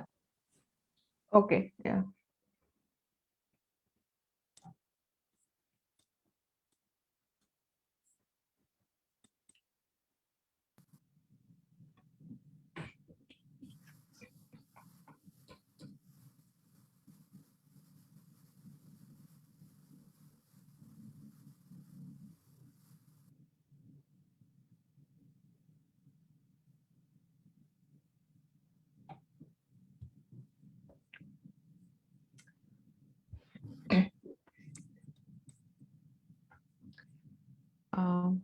So இந்த படத்தில் பார்த்தீர்கள் என்றால் அந்த ஆத்மாவின் 6 எதிரிகள் காம, குரோத, லோப, மோக, மத்சர, மத. ஆசை, கோபம், பேராசை, பந்தம், பொறாமை, தற்பெருமை. இந்த 6 எதிரிகளும் கீதையில் சொல்லப்பட்டிருக்கிறது. ஸ்ரீமாதாஜி இந்த உரையில் மிக அருமையாக ஒவ்வொன்றை பற்றியும் விளங்கப்படுத்தி இருந்தார். ஸோ முதலாவது சக்கரம், நமது மூலாதார சக்கரத்துக்கு எதிரி வந்து காமம். ஸோ அதாவது ஆசை. ஸோ இதை எவ்வாறு நாம் சமநிலைப்படுத்துவது என்றால் எமது விருப்பங்களை தூய்மையாக மாற்றிக்கொள்வது, தூய விருப்பம். மற்றும் இந்த காமம் என்பது புனிதமான திருமண பந்தத்தின் மூலம் பாதுகாக்கப்படக்கூடியது. ஸோ ஸ்ரீமாதாஜி சயோகாவில் திருமணத்தை பற்றி மிகவும் அருமையாக உரையாற்றி இருக்கிறார். நாம் அடுத்தடுத்த வகுப்புகளில் அந்த அவற்றை பற்றிய விளக்கங்கள் உங்களுக்கு தருவோம். ஸோ சயோகாவில் ஸ்ரீமாதாஜி பல பேருக்கு, ஸோ ஆரம்பத்தில் மிக மிக குறைந்த ஸ்ரீமாதாஜி இந்த சயோகாவை ஆரம்பிக்கும் போது அவருடைய சீடர்களாக ஒரு கொஞ்சம் பேர் தான் இருந்தார்கள். ஸோ அவர்கள் அன்னியை கேட்டார்கள், தங்களுக்கு அன்னியை திருமணம் செய்து வைக்க வேண்டும், ஒரு தாயாக தங்களுக்கு துணையை தேடி வைக்க வேண்டும் என்று ஸ்ரீமாதாஜி ஸோ பல பேருக்கு திருமணங்களை நடத்தி வைத்திருந்தார். அவர்களுக்கு திருமணத்தை பற்றிய நிறைய அறிவுரைகளையும் வழங்கியிருந்தார். ஸோ அவையெல்லாம் மிகவும் அருமையான அறிவுரைகள். ஸோ அதை அடுத்தடுத்த வகுப்புகளில் உங்களுக்கு நாங்கள் அதை காட்டுவோம், கொண்டு வருவோம். ஸோ 2வது சக்கரம் சுவாதிஸ்தானம். இந்த சுவாதிஸ்தானத்துக்கு எதிரானது குரோதம். குரோதம் என்றால் கோபம். ஸோ இந்த குரோதம் வந்தால் அறிவை மறைத்துவிடும். ஸோ சுவாதிஸ்தானம் நமக்கு தூய ஞானத்தையும் தூய கவனத்தையும் தருவது. ஸோ இதை எவ்வாறு நாம் வெல்லலாம் என்றால் அன்பையும் கருணையையும் அமைதியையும் நிரப்பிவிடுங்கள். மற்றும் சுவாதிஸ்தானத்தை கையாளுவதற்கு மிகவும் சிறந்த வழி அமைதி, நிசப்தம், சைலன்ஸ்ல போறது. கொஞ்சம் கோபம் உங்களை கட்டுப்படுத்த இல்லாம கோபம் வந்து விட்டால் உடனடியாக நீங்கள் உங்களுக்கு சொல்லலாம், இது ஒரு மாயை, இது ஒரு பொய்மை, நீங்கள் அந்த கோபம் இல்லை, நீங்கள் அதாவது நாம் எல்லோரும் தூய ஆத்மா என்று சொல்லி உங்களை ஒரு அமைதி நிலைக்கு, ஒரு சைலன்ஸுக்கு கொண்டு போனீங்கள் என்றால் அந்த தியானத்தின் மூலம் நீங்கள் அதை இலகுவாக இந்த கோபத்தை கட்டுப்படுத்தக்கூடியதாக இருக்கும். பல அன்பர்கள் நமக்கு எழுதியிருந்தார்கள், அது இந்த சயோகா தியானம் செய்ய தொடங்கிய பின்பு கோபம் தானாகவே குறைய தொடங்கியது என்று. ஸோ 3வது சக்கரம் நமது நாபி சக்கரம். அந்த நாபி சக்கரத்துக்கு எதிரானது லோகம். லோகம் என்பது பேராசை. ஸோ ஸ்ரீமாதாஜி இந்த உரையில் மிக அழகாக விளக்கியிருந்த பேராசையை பற்றி. ஸோ பேராசை இருந்தால் தாராள மனப்பான்மை வராது. பேராசை என்றால் எல்லாம் எனக்கே வேணும் வேணும், மற்றவர்களை பற்றி சிந்திக்காமல் நானே எல்லாத்தையும் எடுத்துக்கொள்ள வேண்டும் என்ற அந்த எண்ணம் இருக்குமாயின் தாராள மனப்பான்மை குறைந்துவிடும். ஸோ இதை எவ்வாறு வெல்வது என்றால் தாராள மனப்பான்மை. ஸோ தாராள மனப்பான்மை என்றால் நீங்கள் பணம் தான் வைத்திருக்க வேண்டும் என்றில்லை. தாராள மனப்பான்மை என்றால் நீங்கள் நல்ல இதயம் இருக்கிறது. ஸோ அன்பு, அமைதி என்பவற்றை நீங்கள் கொடுக்கலாம் மற்றவர்களுக்கு. அத்தோடு பேராசையை நீங்கள் எவ்வாறு சமநிலைப்படுத்துவதென்றால் இயற்கை பொருள்களை விரும்ப ஆரம்பியுங்கள். இயற்கையோடு வாழ்வதற்கும் இயற்கை பொருட்களை பயன்படுத்துவதற்கும். ஸோ இதன் மூலம் நாங்கள் பூமி மாதாவை கூட நாங்கள் பாதுகாக்கலாம். இந்த பிளாஸ்டிக், மேலதிகமான தேவையற்ற மெட்டீரியல் திங்ஸ் அவைகளை நாங்கள் தவிர்க்கும் பொழுது ஈவன் ஆடைகள், வீட்டு பொருட்கள் என்பவற்றை கூடிய அளவு இயற்கையோடு சேர்ந்த பொருட்களாக நீங்கள் பாவித்தீர்கள் என்றால் அது மிகவும் அழகாகவும் இருக்கும். நுண்ணதிர்வுகளுக்கு சிறந்தவையாக இருக்கும். அதோடு நாம் பூமி மாதா மாசடைதலை கூட நாங்கள் குறைக்கலாம் அதன் மூலம். மற்றது எமது இருதய சக்கரம், அநாகத சக்கரம். அநாகத சக்கரத்துக்கு எதிரி வந்து பந்தம், மோகம். அதாவது மோகம் என்றால் பந்தம். இதையும் சுமாதாஜி இந்த உரையில் மிக அழகாக விளங்கப்படுத்தினர். எனது பிள்ளை, எனது குடும்பம், எனது சகோதரன் என்று அந்த பற்று. ஸோ அதை நாம் எவ்வாறு வெல்வது என்றால் நாம் ஒரு தூய ஆத்மா, அதே போல் மற்ற ஒவ்வொருவரும் ஆத்மாக்கள். நாம் ஒரு தாயின், அதாவது ஒரு இறைவனின் ஒவ்வொரு சிறு துளிகளே. ஸோ நாம் எல்லோரும் ஒரு மூலத்திலிருந்து வந்தவர்கள். எனவே நாம் எல்லோரையும் சமமாக பார்க்க வேண்டும். எனது பிள்ளை போல்தான் மற்றவர்களின் பிள்ளை என்று அந்த இருதயத்தில் அந்த அன்பும் கருணையையும் நிரப்பிவிட்டால் இதை நாங்கள் வெல்லக்கூடியதாக இருக்கும். மற்றும் விசுத்தி சக்கரம், நமது 5வது சக்கரம் தொண்டையில் உள்ளது. விசுத்தி சக்கரத்துக்கு எதிரி வந்து பொறாமை. ஸோ மற்றவர்கள் அது வைத்திருக்கிறார்கள், இது வைத்திருக்கிறார்கள் என்று நாம் பொறாமைப்படுவது.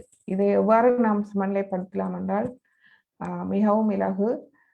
நீங்கள் கூட்டுணர்வை உணரத் தொடங்குங்கள். நான் தனித்தவன் அல்ல, இந்த சமுதாயத்தின் ஒரு அங்கம், இந்த பிரபஞ்சத்தின் ஒரு அங்கம் என்று சொன்னால் இந்த ஜெலசி வந்து மிக இலகுவாக வெல்லக்கூடியதாக இருக்கும். ஏனென்றால் எங்கள் உடம்பை எடுத்தால் எமது ஒரு கை, வலக்கை, இடக்கை என்று சொல்ல எமது உடலின் ஒரு பகுதி. ஸோ இடக்கை வலக்கையை பார்த்து பொறாமைப்பட இயலாது. அதே போல் நாம் ஒருவரை பார்த்து பொறாமைப்பட முடியாது.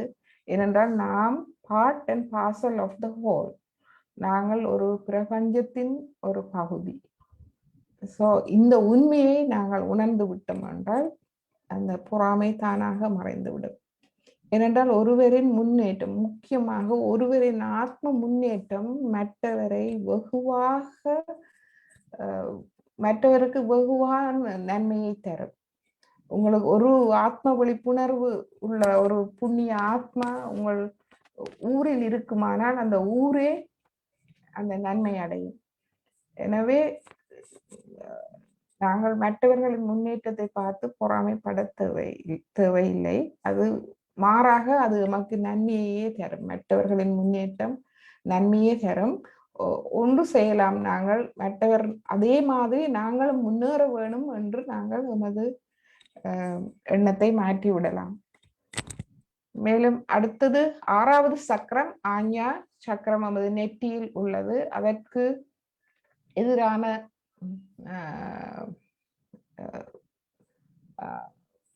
தீய சக்தி வந்து தற்பெருமை. இதுவும் சுமாதாஜி மிகவும் அருமையாக கூறினார். தற்பெருமை என்றால் நானே சிறந்தவன் என்று பெருமை கொள்வது. அதுவும் சரியல்ல. ஸோ ஏனென்று சொன்னால் நாம் ஒன்றும் செய்வதில்லை, எல்லாம் இறைவன் அந்த இறை சக்தியின் செயல்களே. சுயமரியாதை இருக்க வேண்டும், சுயமரியாதை இருக்க வேண்டும். நாங்கள் பெருமை கொள்ளலாம். எவ்வாறென்றால் எனக்கு ஆத்ம விழிப்புணர்வு கிடைத்திருக்கிறது, நான் இப்பொழுது இறைவனின் ஒரு அங்கம் என்ற அந்த சுயமரியாதை நமக்கு இருக்கலாம். மற்றும் நாம் அந்த உயர் நிலைக்கு உயர்த்தப்பட்டவர்கள் என்ற அந்த எண்ணம் நமக்கு இருந்து மகிழ்ச்சி இருக்கலாம். ஆனால் தற்பெருமை இருக்கக்கூடாது, சுயமரியாதை இருக்க வேண்டும். ஸோ இந்த 6 சக்கரங்களின் அந்த நற்பண்புகளும் ஒருங்கிணைந்ததுதான் நமது சகஸ்ராரம். சகஸ்ராரத்துக்கு எதிர் விசாரம், அதாவது எண்ணங்கள். ஸோ அந்த எண்ணங்கள் இல்லாது இந்த எல்லா பண்புகளும் ஒருங்கிணையும் போது சச்சித் ஆனந்தம், அந்த சகஸ்ராரத்தில் நாம் ஆத்மாவின் அமைதியையும் அன்பையும் உணரக்கூடியதாக இருக்கும். ஸோ இதற்கான இந்த மந்திரங்கள் நாங்கள் பார்த்தோம் என்றால், நிஷ்காமா. நிஷ்காமா என்றால் அந்த இச்சை ஆசையை நிஷ் என்றா அழிப்பது, அழிக்கும் அம்சம், அந்த இறைவனின் அம்சம்.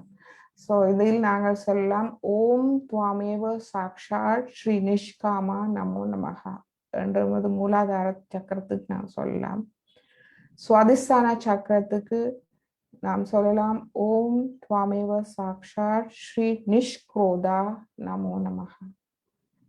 நாபி சக்கரத்துக்கு நாம் சொல்லலாம், ஓம் துவாமேவ சாக்ஷாத் ஸ்ரீ நிர்லேபா நமோ நமஹா.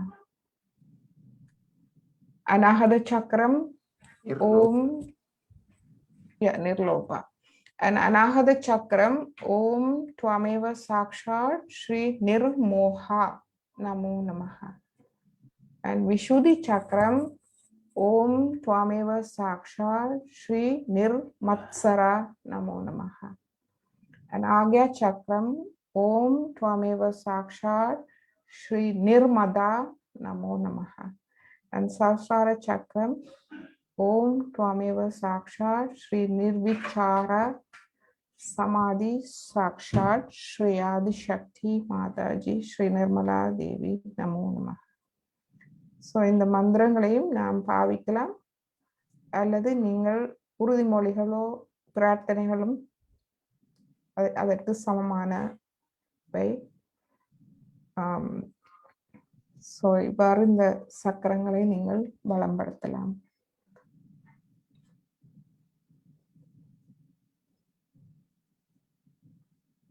ஸோ இப்பொழுது உங்களுக்கு ஏதாவது கேள்விகள் இருந்தால் நீங்கள் கேட்கலாம்.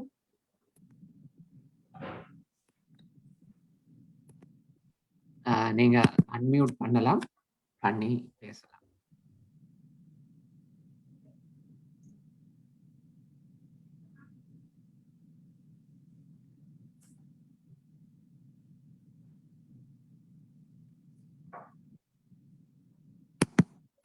ஹலோ, நான் உதயகுமார் பேசுகிறேன். சொல்லுங்க சார். இந்த நாங்கள் கடவுள் ஒரு கடல் என்றால் நாங்கள் ஒரு துளி என்ற மாதிரி அடிக்கடி சொல்லப்படுது. இது ஒரு நேம் அண்ட் ஃபார்ம் என்று சொல்றோம். நாங்கள் ஒரு பேரும் உருவமும், அந்த பேரும் உருவமும் இல்லாட்டில் உண்டு. அப்படியே துளி என்ற பேரும் துளி என்ற உருவமும் இல்லாட்டி நாங்கள் உண்டு. அந்த பேரும் உருவமும் தான் எங்களை வேறுபடுத்தி காட்டுது என்று நான் முந்தி எங்கேயோ வாசிச்சதாக. இந்த பேரும் உருவமும் தான் வேறுபாட்டுக்கு காரணம். பேரும் உருவமும் மறைஞ்சால் எல்லாம் உண்டு. அப்படியா?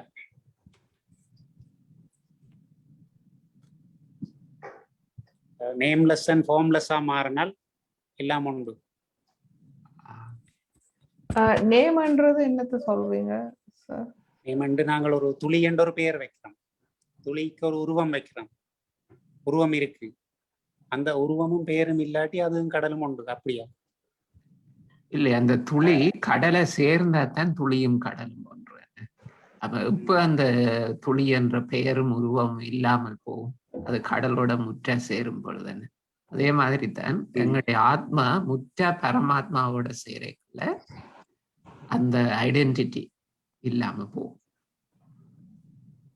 சேரும் போது பேரும் உருவம் இல்லாம போகும்.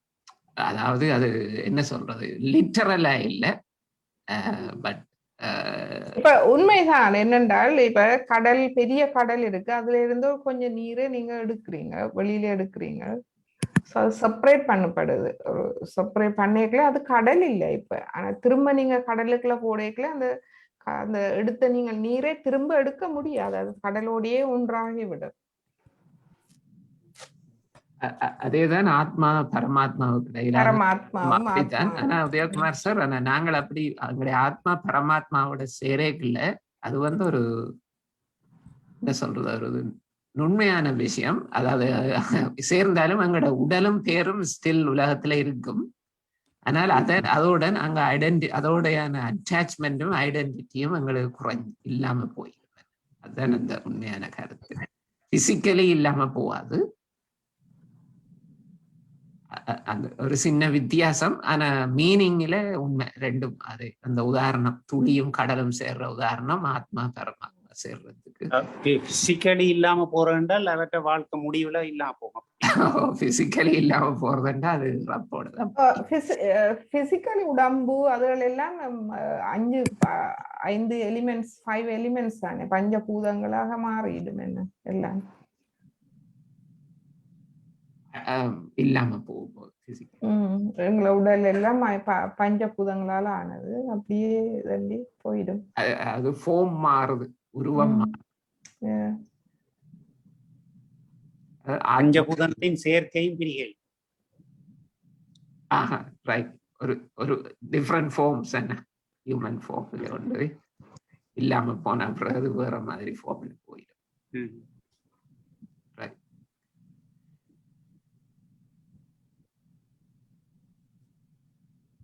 நன்றி.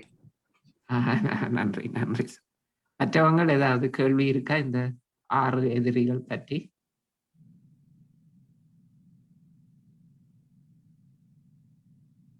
ஸ்ரீ மாதாஜி மிகவும் அருமையாக விளக்கினார். ஸ்ரீ கிருஷ்ணர் என்னத்தை கொல்ல சொன்னார் என்றால் கௌரவர்களையோ அல்லது அவர்களது உறவினர்களையோ அல்ல, உண்மையிலே அவர் கொல்ல சொன்னது அந்த டீப்பர் மீனிங், ஆழ்ந்த கருத்து அவர் கொல்ல சொன்னது இந்த 6 எதிரிகளை, எங்களுக்குள்ள இருக்கிற 6 எதிரிகளை.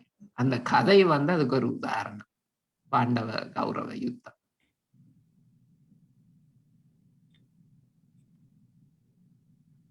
பாரத பெரும்போர்.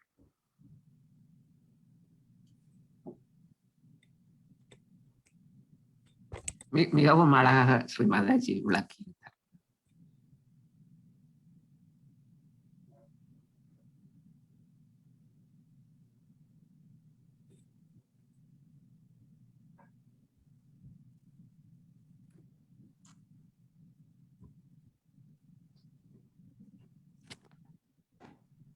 ஸ்ரீ கிருஷ்ணர் தனது படையை எதிரிகளுக்கு கொடுத்தால் அவர் ஸ்ரீ கிருஷ்ணரே தன் படைக்கு எதிராக நின்று சண்டை பிடிக்க வேண்டிய நிலையில இருக்கிறார். அப்படியே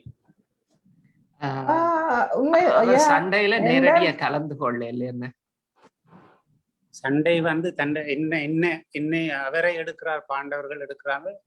படையை கௌரவர்கள் கொடுத்தால் கௌரவர்கள் பக்கம்தான் அவரோட படை சேர்ந்து நின்று பாண்டவர்களோட சண்டை பிடிக்கும்.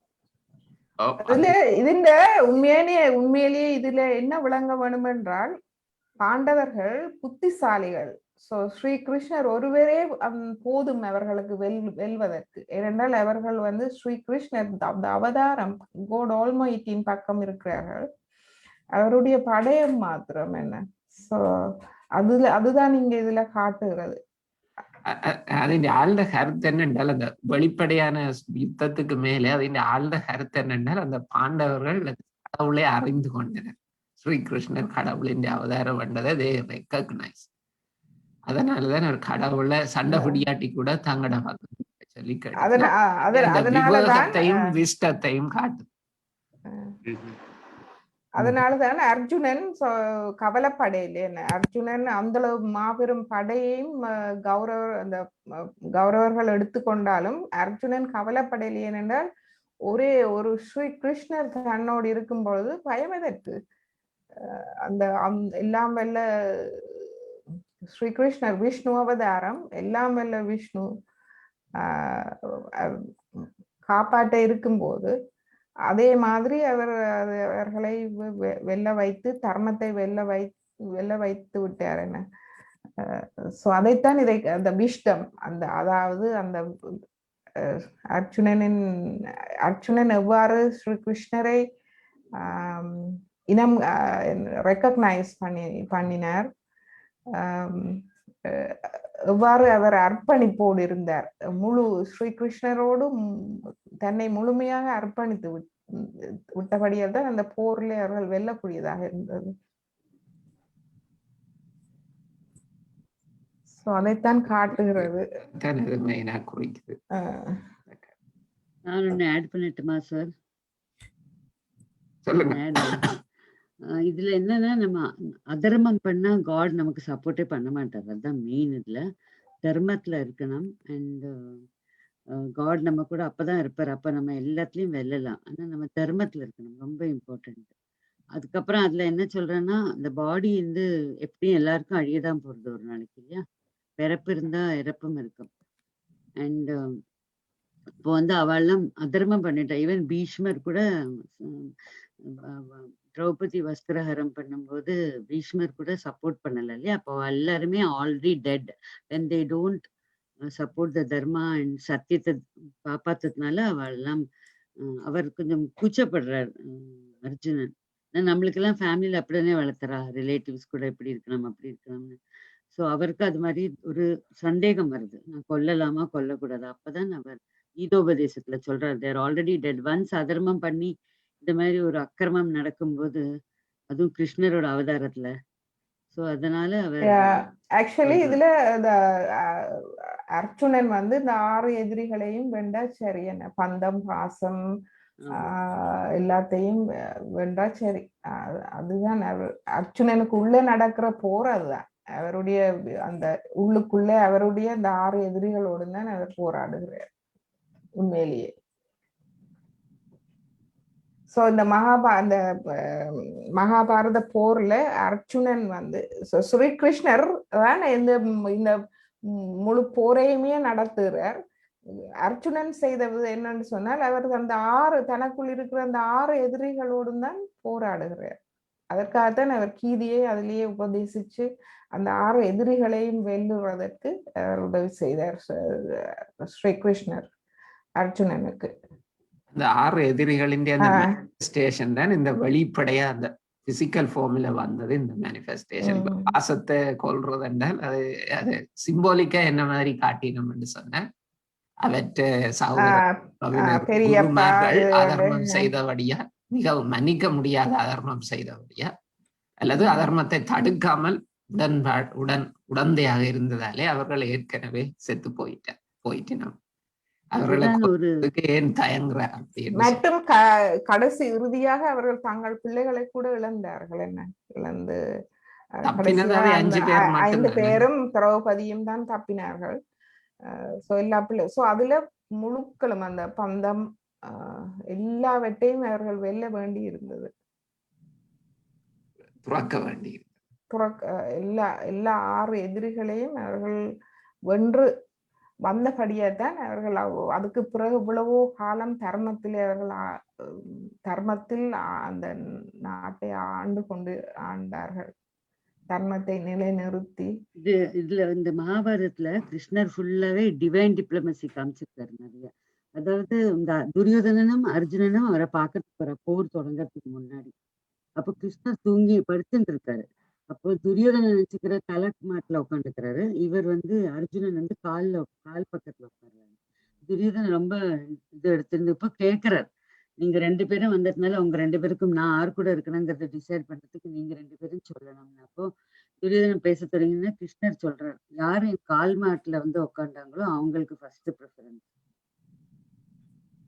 அப்ப கூட அர்ஜுனன் விட்டு கொடுக்குற. அப்ப துரியோதனன் சொல்றாரு, கிருஷ்ணர் கேட்கிறார், அவனுக்கு என்னோட ஃபுல் படைகள் வேணுமா, மிலிட்ரி ஆர் நான் வரணுமான்னு கேட்கிறார்.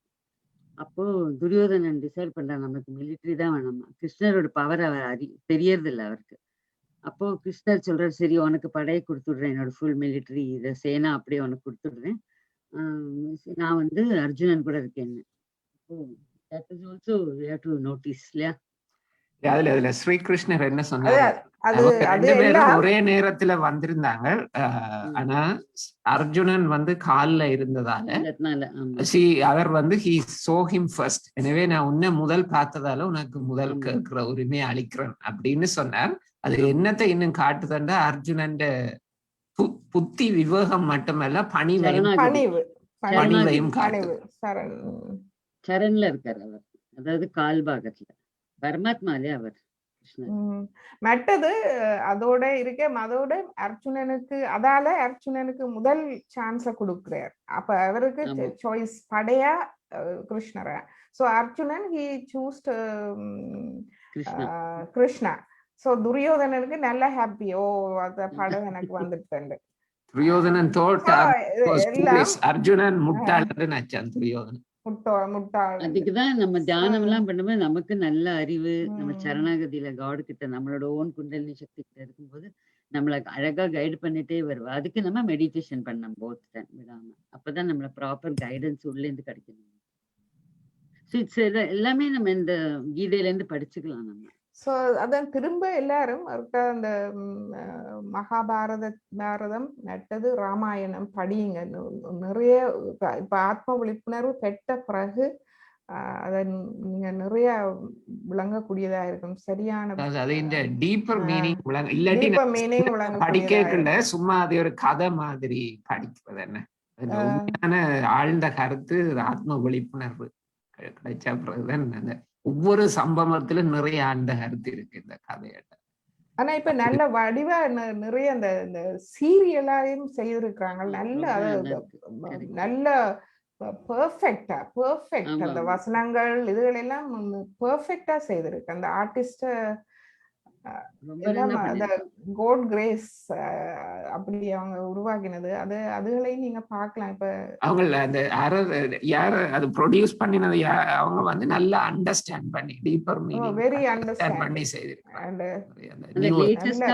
அதுதான் பெஸ்டா இருந்தது. நியூவஸ்ட் சீரிஸ் வந்து இன்னும் நல்லா 2012க்கு அப்புறம் வந்து நினைக்கிறேன்.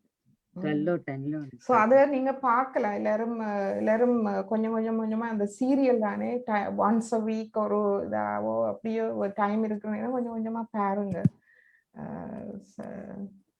நல்ல அந்த தமிழ்ல எல்லாம் தமிழ்ல டப் பண்ணி டயலாக் அந்த வசனங்கள் எல்லாம் பெர்ஃபெக்ட் தான் சொல்லணும். அந்த அளவுக்கு ஆன்மீகத்தை நன்றாக புரிந்து கதை எழுதி அதை செய்திருக்கிறார்கள். அதுல அவ வந்து அந்த ஆக்டர்ஸ் எல்லாம் போட்டிருந்தாங்க. அவங்க எல்லாம் முக்காவாசி பேரு முஸ்லிம்ஸ். அவங்க சொல்லியிருந்தாங்க, நான் அவங்களோட ஆர்டிக்கிள் படிச்சேன். அவங்க எல்லாமே ஃபுல்லா புரிஞ்சுட்டு அவ்வளோ அவ டீப்பா எமோஷனலா நடிச்சிருக்காங்க. அந்த ஆக்டர்ஸுக்கும் நிறைய புரிய எல்லாரும் முஸ்லிம். ஆனா ரொம்ப you cannot bring the emotions out, you cannot act and you cannot really make it they understood the thing. So they have to completely understand, whoever the actors are, they have to understand the meaning to bring it out. அந்த குந்தியா நடிச்சிருக்காளே, எவ்வளவு நல்லா நடிச்சா. அவளும் முஸ்லீம். and she said that நான் ரொம்ப enjoy பண்ணேன் நடிக்கும்போது. Even the Arjuna is Muslim and he acted so well. and அவளுக்கு எல்லாம் ரொம்ப புரிஞ்சிருக்கு இந்த கிருஷ்ணாவோட கீதோபதேசம். Well, lot of the North Indian actors are actually Muslims. ஆமா, எல்லாம் actors, good actors. ஆமா ஆமா, ரொம்ப நல்லா இருக்கு. நான் அதுலதான் சார் ஃபுல்லா மகாபாரதம் புரிஞ்சிருந்தேன். அந்த எபிசோடு அந்த 2010க்கு அப்புறம் வந்த. அதுக்கு முன்னாடி எவ்வளவோ வந்தேன்னா ஐ குட் நாட் அண்டர்ஸ்டாண்ட். நீங்க இந்த ஸ்ரீ ராஜகோபாலாச்சாரியாட்ட புக் பாத்தீங்கன்னா he has written beautifully. அப்படியா? இங்கிலீஷ்ல இருக்கு பாருங்க. ஒரிஜினல் ஃபார்ம் கிடைச்சது, புக் கிடைச்சதுன்னா வெரி டீடைல்ட். அவர் இந்த சீரீஸ் எல்லாத்தையும் விட அந்த புக் நல்லா எழுதியிருக்காரு ஸ்ரீ ராஜகோபாலாச்சாரி. படிக்கிறதுக்கு தான் டைம் இல்ல. இதுதான் அந்த ஒரிஜினல் பிரிண்ட் பப்ளிஷ் வெர்ஷன் எடுக்கிறதும் கஷ்டம். இப்போ வந்து ஷார்ட்டர் வெர்ஷன் தான் நல்லா இருக்கு. இவர் கூட இந்த கர்ணன் கூட சச் எ நைஸ் பர்சன். ஆனா அவர் வந்து சேர்ந்ததுனால அழிஞ்சிட்டாரு இல்லையா அவரு. Karnan is I really don't like Karnan. But he's ரொம்ப generous. அவரை மாதிரி generous யாருமே No, கிடையாது. not generous. அதுகள் எல்லாம் இல்ல. அதுகள் இல்லாலும் தர்மா இல்ல. He doesn't ஆமா have a தர்மம் dharmic. இல்லை, correct. He is not dharmic at all. Because due to what, கர்ணனை வந்து குந்தி நீக்கி வச்சுட்டாலே அந்த துக்கம் அவருக்கு. He is a Not everyone like that. He is a confused. விதுராவை பாருங்க. He is a Vidura, yeah, very nice. தாசிபுத்திரன். ஆனா he is still in a dharmic.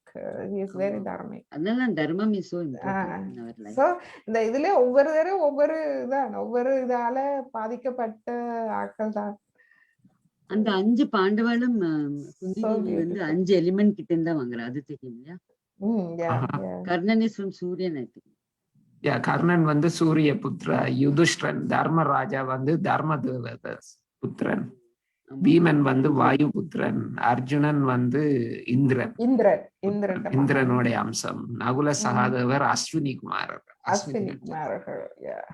They are medicine famous இல்லையா? அஸ்வினி குமாரர்.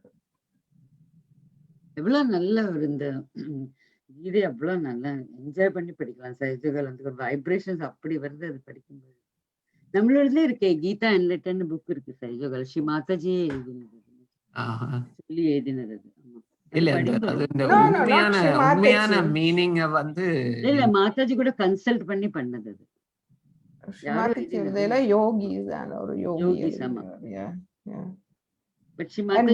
கீதா என்லைட்டன் இருக்கு, குரான் என்லைட்டன் இருக்கு. குரான் என்கிட்ட இருக்கு, 2 புக்குமே இருக்கு. குரான் என்லைட்டன் நான் முக்காவாசி படிச்சுட்டேன், இன்னும் படிக்கிறேன். ரொம்ப குண்டு புக், நன்னா இருக்கு அது. அது கூட இல்லையா? so much vibrations in the while reading. ஆன்லைன்ல அவைலபிள். பைபிள் என்லைட்டனும் இருக்கு. ஹலோ, நான் இந்த நீங்க இப்ப சொல்ற புக்ஸ்ல எல்லாம் கலப்பு இருக்குன்றதான் மாதாஜி சொல்லி கொண்டிருக்கு. ஆமா, இன்டர்பிரேஷன்ஸ். எந்த கலப்பு? வேற ஆட்களோட கலப்பு, தங்கற கருத்து. கீதை, பைபிள், குரான்ல அந்த மதங்கள்ல இருந்து வந்தது. அதுல அந்த மக்கள் கொஞ்சம் திரிவடைஞ்சு கலப்படம் செய்து வேண்டும். அதனால கொஞ்சம் கஷ்டம் அதுக்குள்ள பிரிச்சு எடுக்கிறது. அதுக்குத்தான் அந்த ஆத்ம விழிப்புணர்வு, அந்த சென்சிட்டிவிட்டி வேணும். இப்ப நீங்க ஆத்ம விழிப்புணர்வு இதாண்டி இப்ப எங்களுக்கு எல்லாம் எந்த ஒரு புக்கை பார்த்தாலும் டக்குன்னு புரிஞ்சிடும் எங்கெங்க பிள்ளை இருக்குன்னு, எது சரி எங்கெங்க பிள்ளை இருக்குன்னு டக்குன்னு புரியும். என்ன இப்ப ஒரு ஆக்கள் வந்து சும்மா ஒரு தெரியாத ஒரு ஆக்களோட ஒரு 10 மினிட்ஸ் கழிச்சாலே டக்குன்னு புரியும் இந்த ஆள் என்ன மாதிரியானது. ஒன்றுமே எங்களுக்குள்ள மறைக்க இல்லாது உடனே. ஸோ அதுதான் அந்த இது, அதுதான் கோட்ஸ் கிரேஸ். அந்த ஞானத்தை எங்களுக்கு தருவார் கடவுள். இமீடியட்டா வேணும். சரி, எந்த புத்தகத்தை எடுத்தாலும் அப்படித்தான். புத்தகத்தை எடுத்தாலும் ஒரு 2 வரி வாசிக்கவே விளங்கிடும். இந்த புத்தகம் என்ன எப்படி போகுது, நல்லதா கூடாதா கெட்டதா, உடனே இமீடியட். சரி, நீங்க தொடர்றீங்களா? நான் கொஞ்சம் போக வேண்டி இருக்கு. நான் ஜூம் இப்படியே விடுறேன், இருக்கலாம். ஓகே, ஃபேஸ்புக் அன்பர்களே வணக்கம். மீண்டும் காலை தியானம், வியாழன் காலை தியானம் 5:30 மணிக்கு சந்திக்கலாம். நமது அடுத்த வளமையான தியானம் வெள்ளி மாலை 7. வணக்கம்.